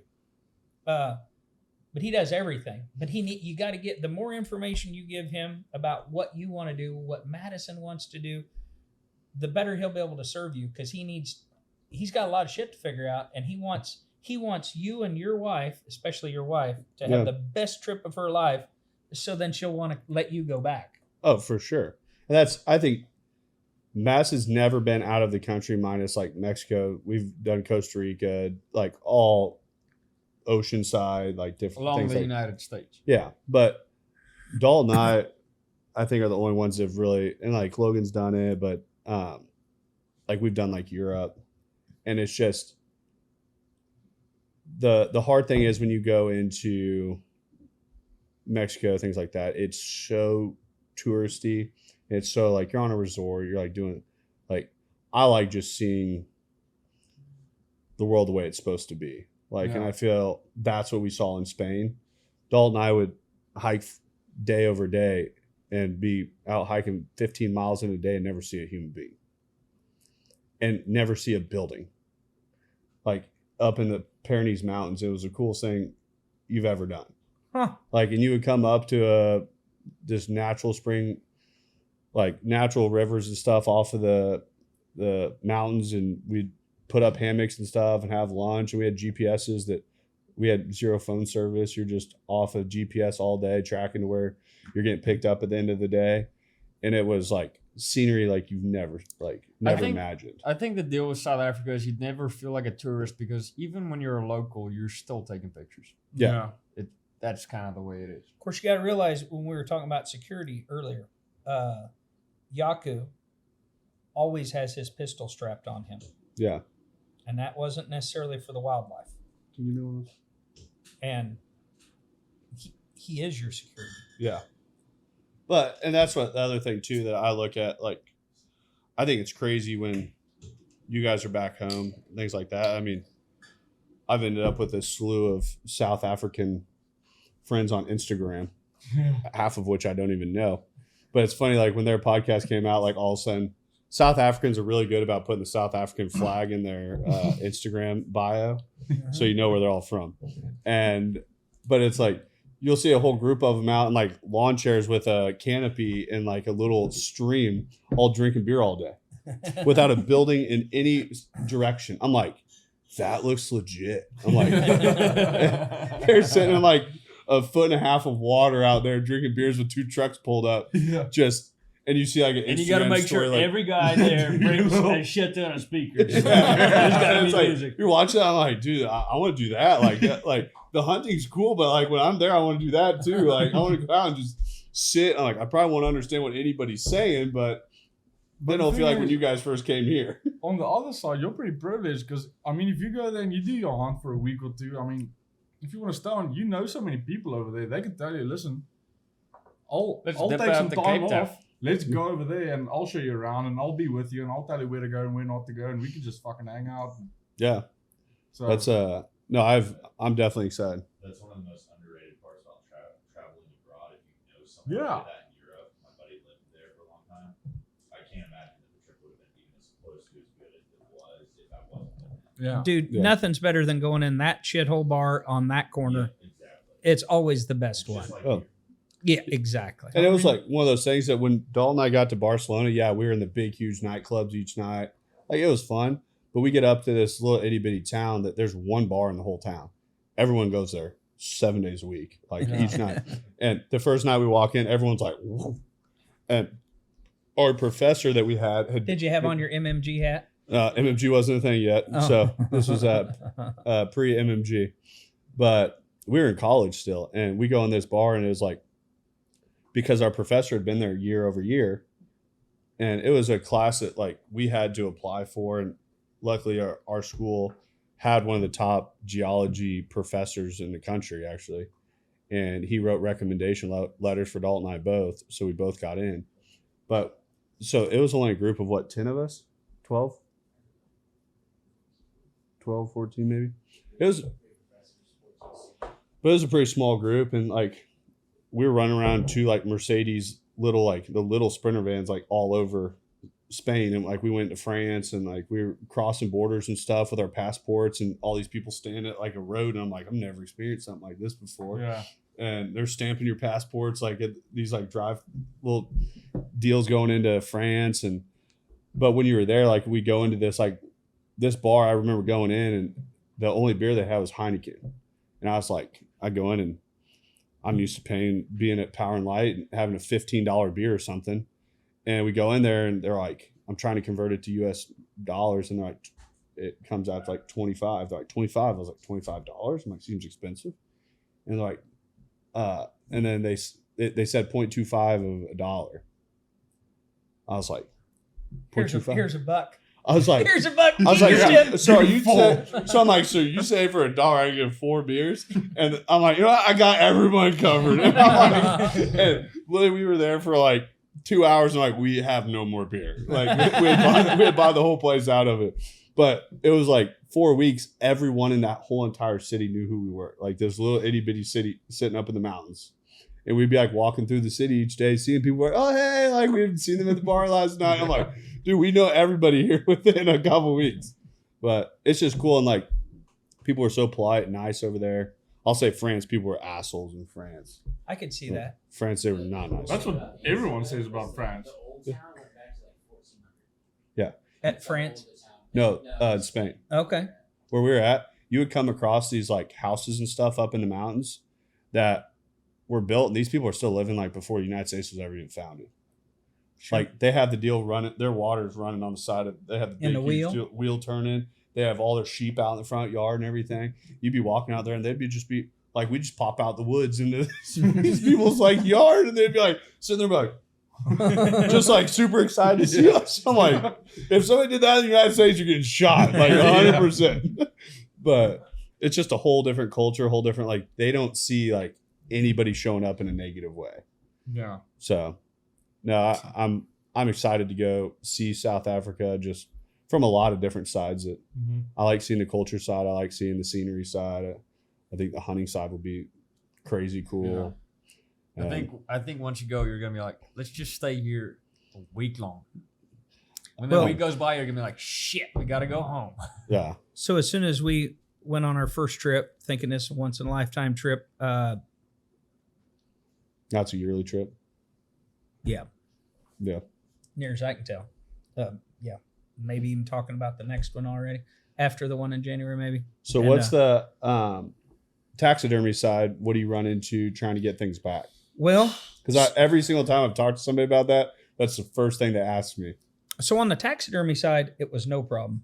At Pongola, Yaku is good friends with a fella named Cooney that owns Zululand Taxidermy, which is there in Pongola, which is where we were. That was no problem. And they can do anything you want, except for they won't make your wife a crocodile bikini top, but they can do about anything else. You telling me you work on that? I kind of thought that was bullshit. Yeah. I mentioned it to him about 11 times, and his Afrikaans wasn't quite as good as my English. But nonetheless, we had to get somebody else to make that. But it'll pretty well do anything. Where we came into a problem with getting our stuff shipped over, they wanted to ship it to one of 3 places, either L.A., New York City, or Houston. I feel like 2 of the 3 of those places probably is not real good to ship hunting stuff through. Oh, copy. That's what I was saying. And I have no desire in this whole wide world to go to L.A. or New York City at all. I just don't. But now Houston I can live with because these are like Americans down there, just regular ones. Kind of like that. Just regular types. Yeah. They don't say meow. So, and I could walk in there and I'd be just fine. They might think I'm a little weird, and I really don't care. But at least I don't have to worry about, New York City or LA because I have no desire to go there. Anyway, so it was supposed to go there, but I'll be damned if there's only 4 boats a year that go to Houston, and for some reason the shipper had a little problem and didn't get it on the ship going to Houston. So he said, well, we'll just send it to LA. And I thought, well, I'm not driving to LA to pick this stuff up. So I ended up flying it over to Chicago, paid some gal up there a little bit, and then she stuck it on a truck and brought it down to Kansas City, and then we picked up Kansas City. So it was no big deal. It started out, I thought it was going to be a big deal. That sounds way smoother. Yeah.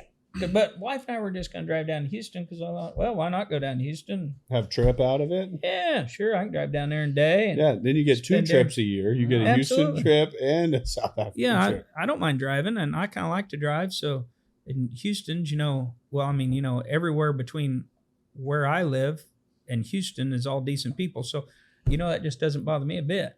Yeah. Sounds like a pretty good gig. That's kind of what I thought, but it ended up going to Chicago, so we had it. They hauled it out of there down to us. You haven't had any problem with any of your taxidermy sites, so you have it all done over there, then shipped. Correct. That's how we had ours done. Now Okay. I think there's other ways you can do it. I'm not familiar with them because I've only. And then that was. We just got these in a few weeks ago. About a month ago or so. Okay, got them in a month ago, and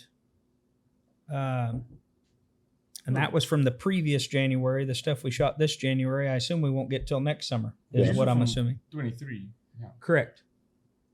23, January of 23. Well, I mean, if you want these things to be done over there, because you can bring them over here, but if you give them to a guy that's only been working on whitetail and elk his whole life, and then he grabs hold of this hide. It's not going to work. Yeah. He's not going to do a great job. Well, he'll probably do fine, but it's not going to be as good as these people that do this every day. Yeah.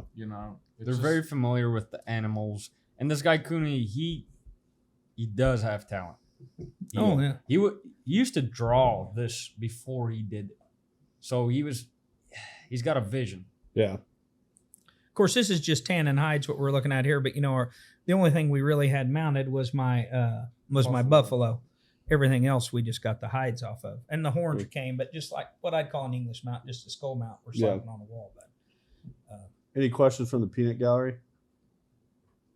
Any leopards? Can we smoke cigarettes? Yeah, go for it. I don't care. What, in South Africa? Well, I know you have in South Africa. Where you guys are from, do you have any leopards? yes, You have leopards. You have leopards. Actually, another. No. I mean, Do you have leopards as a pet? Yeah, that's what they have as pets over there. Yeah. So another young man that used to help us, Victor, he's from Frade, which is where Philip went to school, and Victor and Cornelius didn't come back this year. They wanted to stay at home with their dads and farm. And Victor's dad had 2 heifers and a calf killed by a leopard while Victor was here last winter, right? Mhm. Last harvest, when we were harvesting. So a year ago, he had them killed. So a leopard just shows up and comes through, and they talk about how they're territorial. But now, dude, their territories, I don't know, like 30, 40, 50 miles. Well, that's a hell of a territory. The thing about leopards is it's very rare that you can get a license to actually hunt these animals, but there's a lot of them. There is a lot of them, and the guys that do farm with cattle, they're having a hard time with these things. Are they hard to hunt? Yes, they're like their scent, their eyesight, their ears. They're very, So very there's- woke. There's a guy that we both know that just took one down with a bow. Really? Chris just got one. Who did? Oh, Chris? yeah, Chris Yates did. Yeah. I forgot about that. So that's the thing. Whenever you hunt these things, you hunt them mostly at you nighttime, bait them. and you have to bait them. But when you bait them, you can't really leave a scent behind. They're very sensitive to those things, and you gotta. It's like one time I went on a game drive, and a leopard. All of a sudden, we just hear the war dog squealing. So all of a sudden, the guys, they knew it was a leopard or something's killing this animal. So we back up, and all of a sudden we look down this road and there's a dead war dog laying in the middle of the road. I mean, it's just laying there. So we drive towards it, we look at it, and we all of a sudden see the teeth marks in the neck.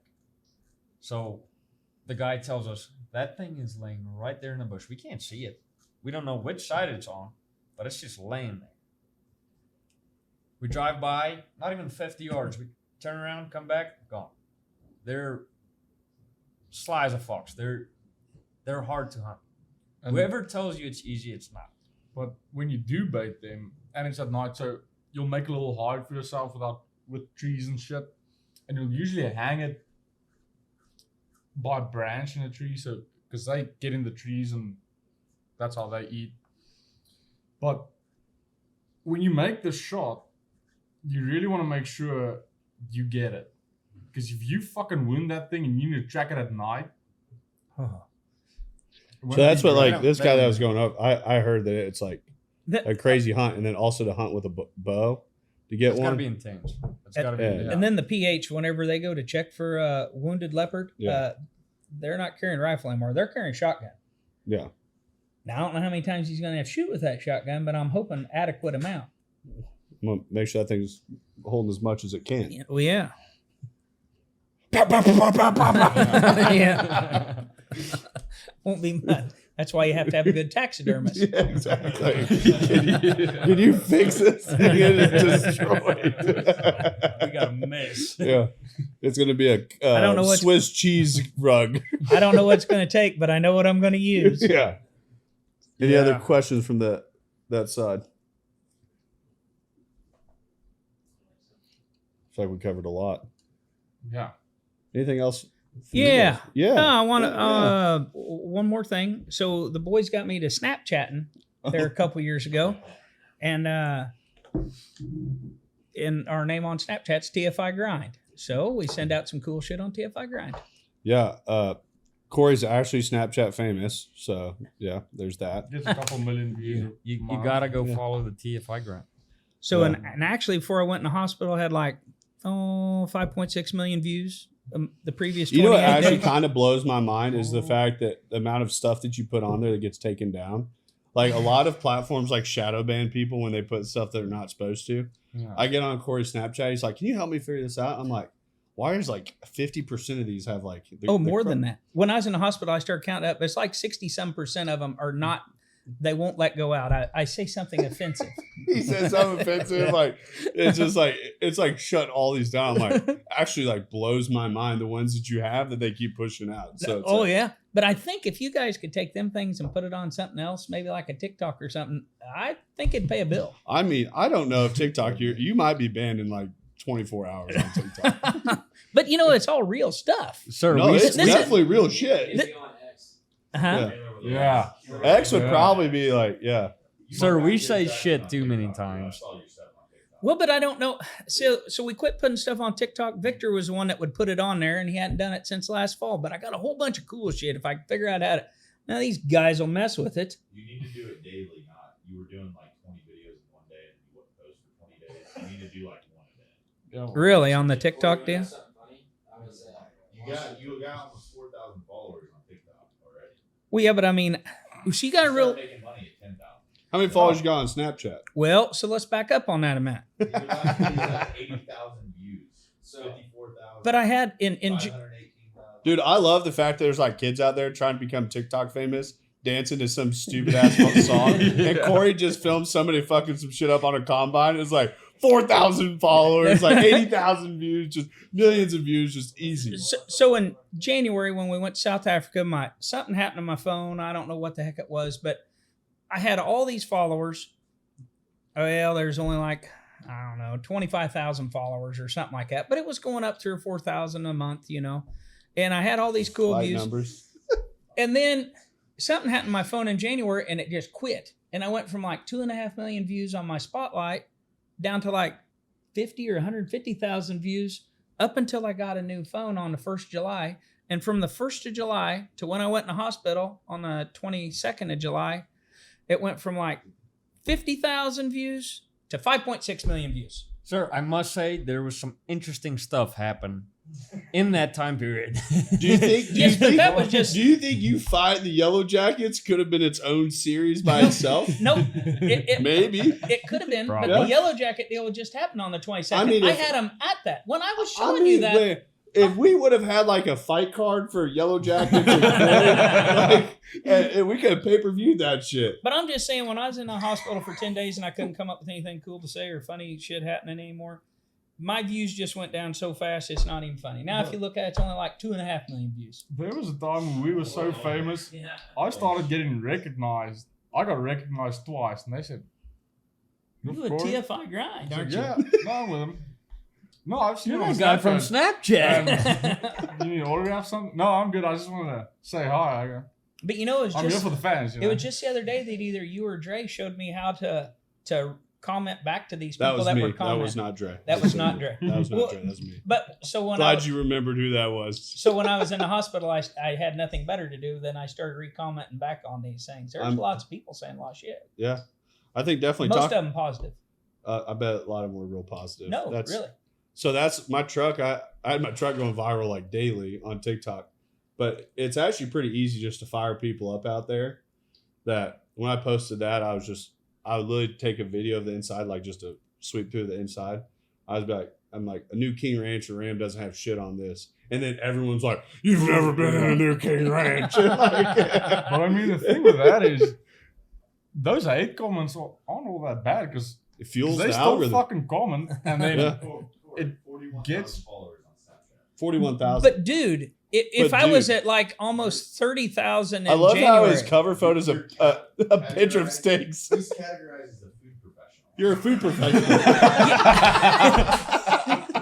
Corey, the Which food is not- professional on the podcast. That is not a lie. Actually, so you got to go in there and pick what you are. And I tried picking farmer. There ain't a farmer in there for an option. Oh, but there's a food professional. It's also funny. Yeah. Also, talk about how good your meat is, your meat process. Oh, yeah. Yeah. Yeah, we didn't even talk about cattle. No, we yes. talk about steaks. So we do have a few cattle, and we By really a few, are we talking like 3 a handful or couple, 8? yeah. And we pride ourselves on good beef. And Shane Whiteman up at the Basin Angus Ranch, and Matthew Brent at Brent Angus helped us get some really good bulls. And we start out with some really good cows from up at Montana. Matthew Brent's a great guy. He is a great guy. And we were able to get some excellent genetics, and we put a whole bunch of marbling in our meat, and very fortunate. And I think we had I'd say the majority of our steaks are prime or right at prime, and we're really proud of that. And it took us several years to get there. And, well, I just think it's pretty damn good beef. Well, you've had our beef. Was it edible? I mean, Dre and I split a half of beef every, 6 months or so. And I'll tell you what, when people come over, like, from the steaks, I mean, compliments off the chart. And I'm a big ribeye person. I mean, you can probably tell by my size that I'm not eating a 6 I kind ounce. of thought you were all straight up lettuce, baby. Yeah, big salad fan, like big salad guy. But the ribeye is the fat is like butter on it. Oh, like, yeah. It's just, there's something about like, you go out somewhere, you get a steak and the fat's like hard. It's just like, if I eat one of those ribeyes, I mean, I'm killing every bit of the fat. Sir, I must. I think it's good for my arteries too. So. It actually is. So part of that on that hard fat, I think it's not necessarily the breeding; it's corn fed. Okay. Dude, you got to have corn fed beef. You can't be having this grass fed shit. You got to have corn fed. We're not eating deer. We're eating beef, and beef's got to have corn. I mean, and realistically, if it don't have corn, it won't be good. Realistically, I'm kind of like a vegetarian. You really are. Like they're eating. I agree. The veggies that I didn't get. Corn is a vegetable, Yeah. and actually, corn is a grass. So we could say it's grass-fed beef, but people that actually just feed it grass, you don't really want to eat that shit. I mean, you look more like your wife instead of you. Yeah, actually, at the end of the day, I really don't give a shit what it's eating. If it tastes good when I'm eating it, I'm pretty cool with it. So we were just talking the other day about how a lot of people make these shitty steaks with a lot of marinade and a lot of spices. Just imagine, easy. I marinated steak pretty nicely over here. But I'm telling you, our beef, if you don't just sprinkle some salt on it and you don't eat it, and if that ain't the best goddamn steak you ever had, well then I have a problem and we need to change something. I mean, I have no complaints here. I'm not even a big hamburger meat person. Like I feel like it's hard to get a difference in hamburger meat. And the first time we picked it up, and I mean, we have God knows what, like fucking 100-something pounds of hamburger meat. And I'm like, what the fuck are we gonna make with this? And I'll tell you what, that hamburger meat is phenomenal. Sir, I must say, I think I play a very big role in the way that the steaks turn out. So every time I go feed the cattle, I see little Shirley over there. Little kiss. You gotta make With me feel love, love. baby, with love. You know all the Thompson not beef just the come with corn. love from Philip.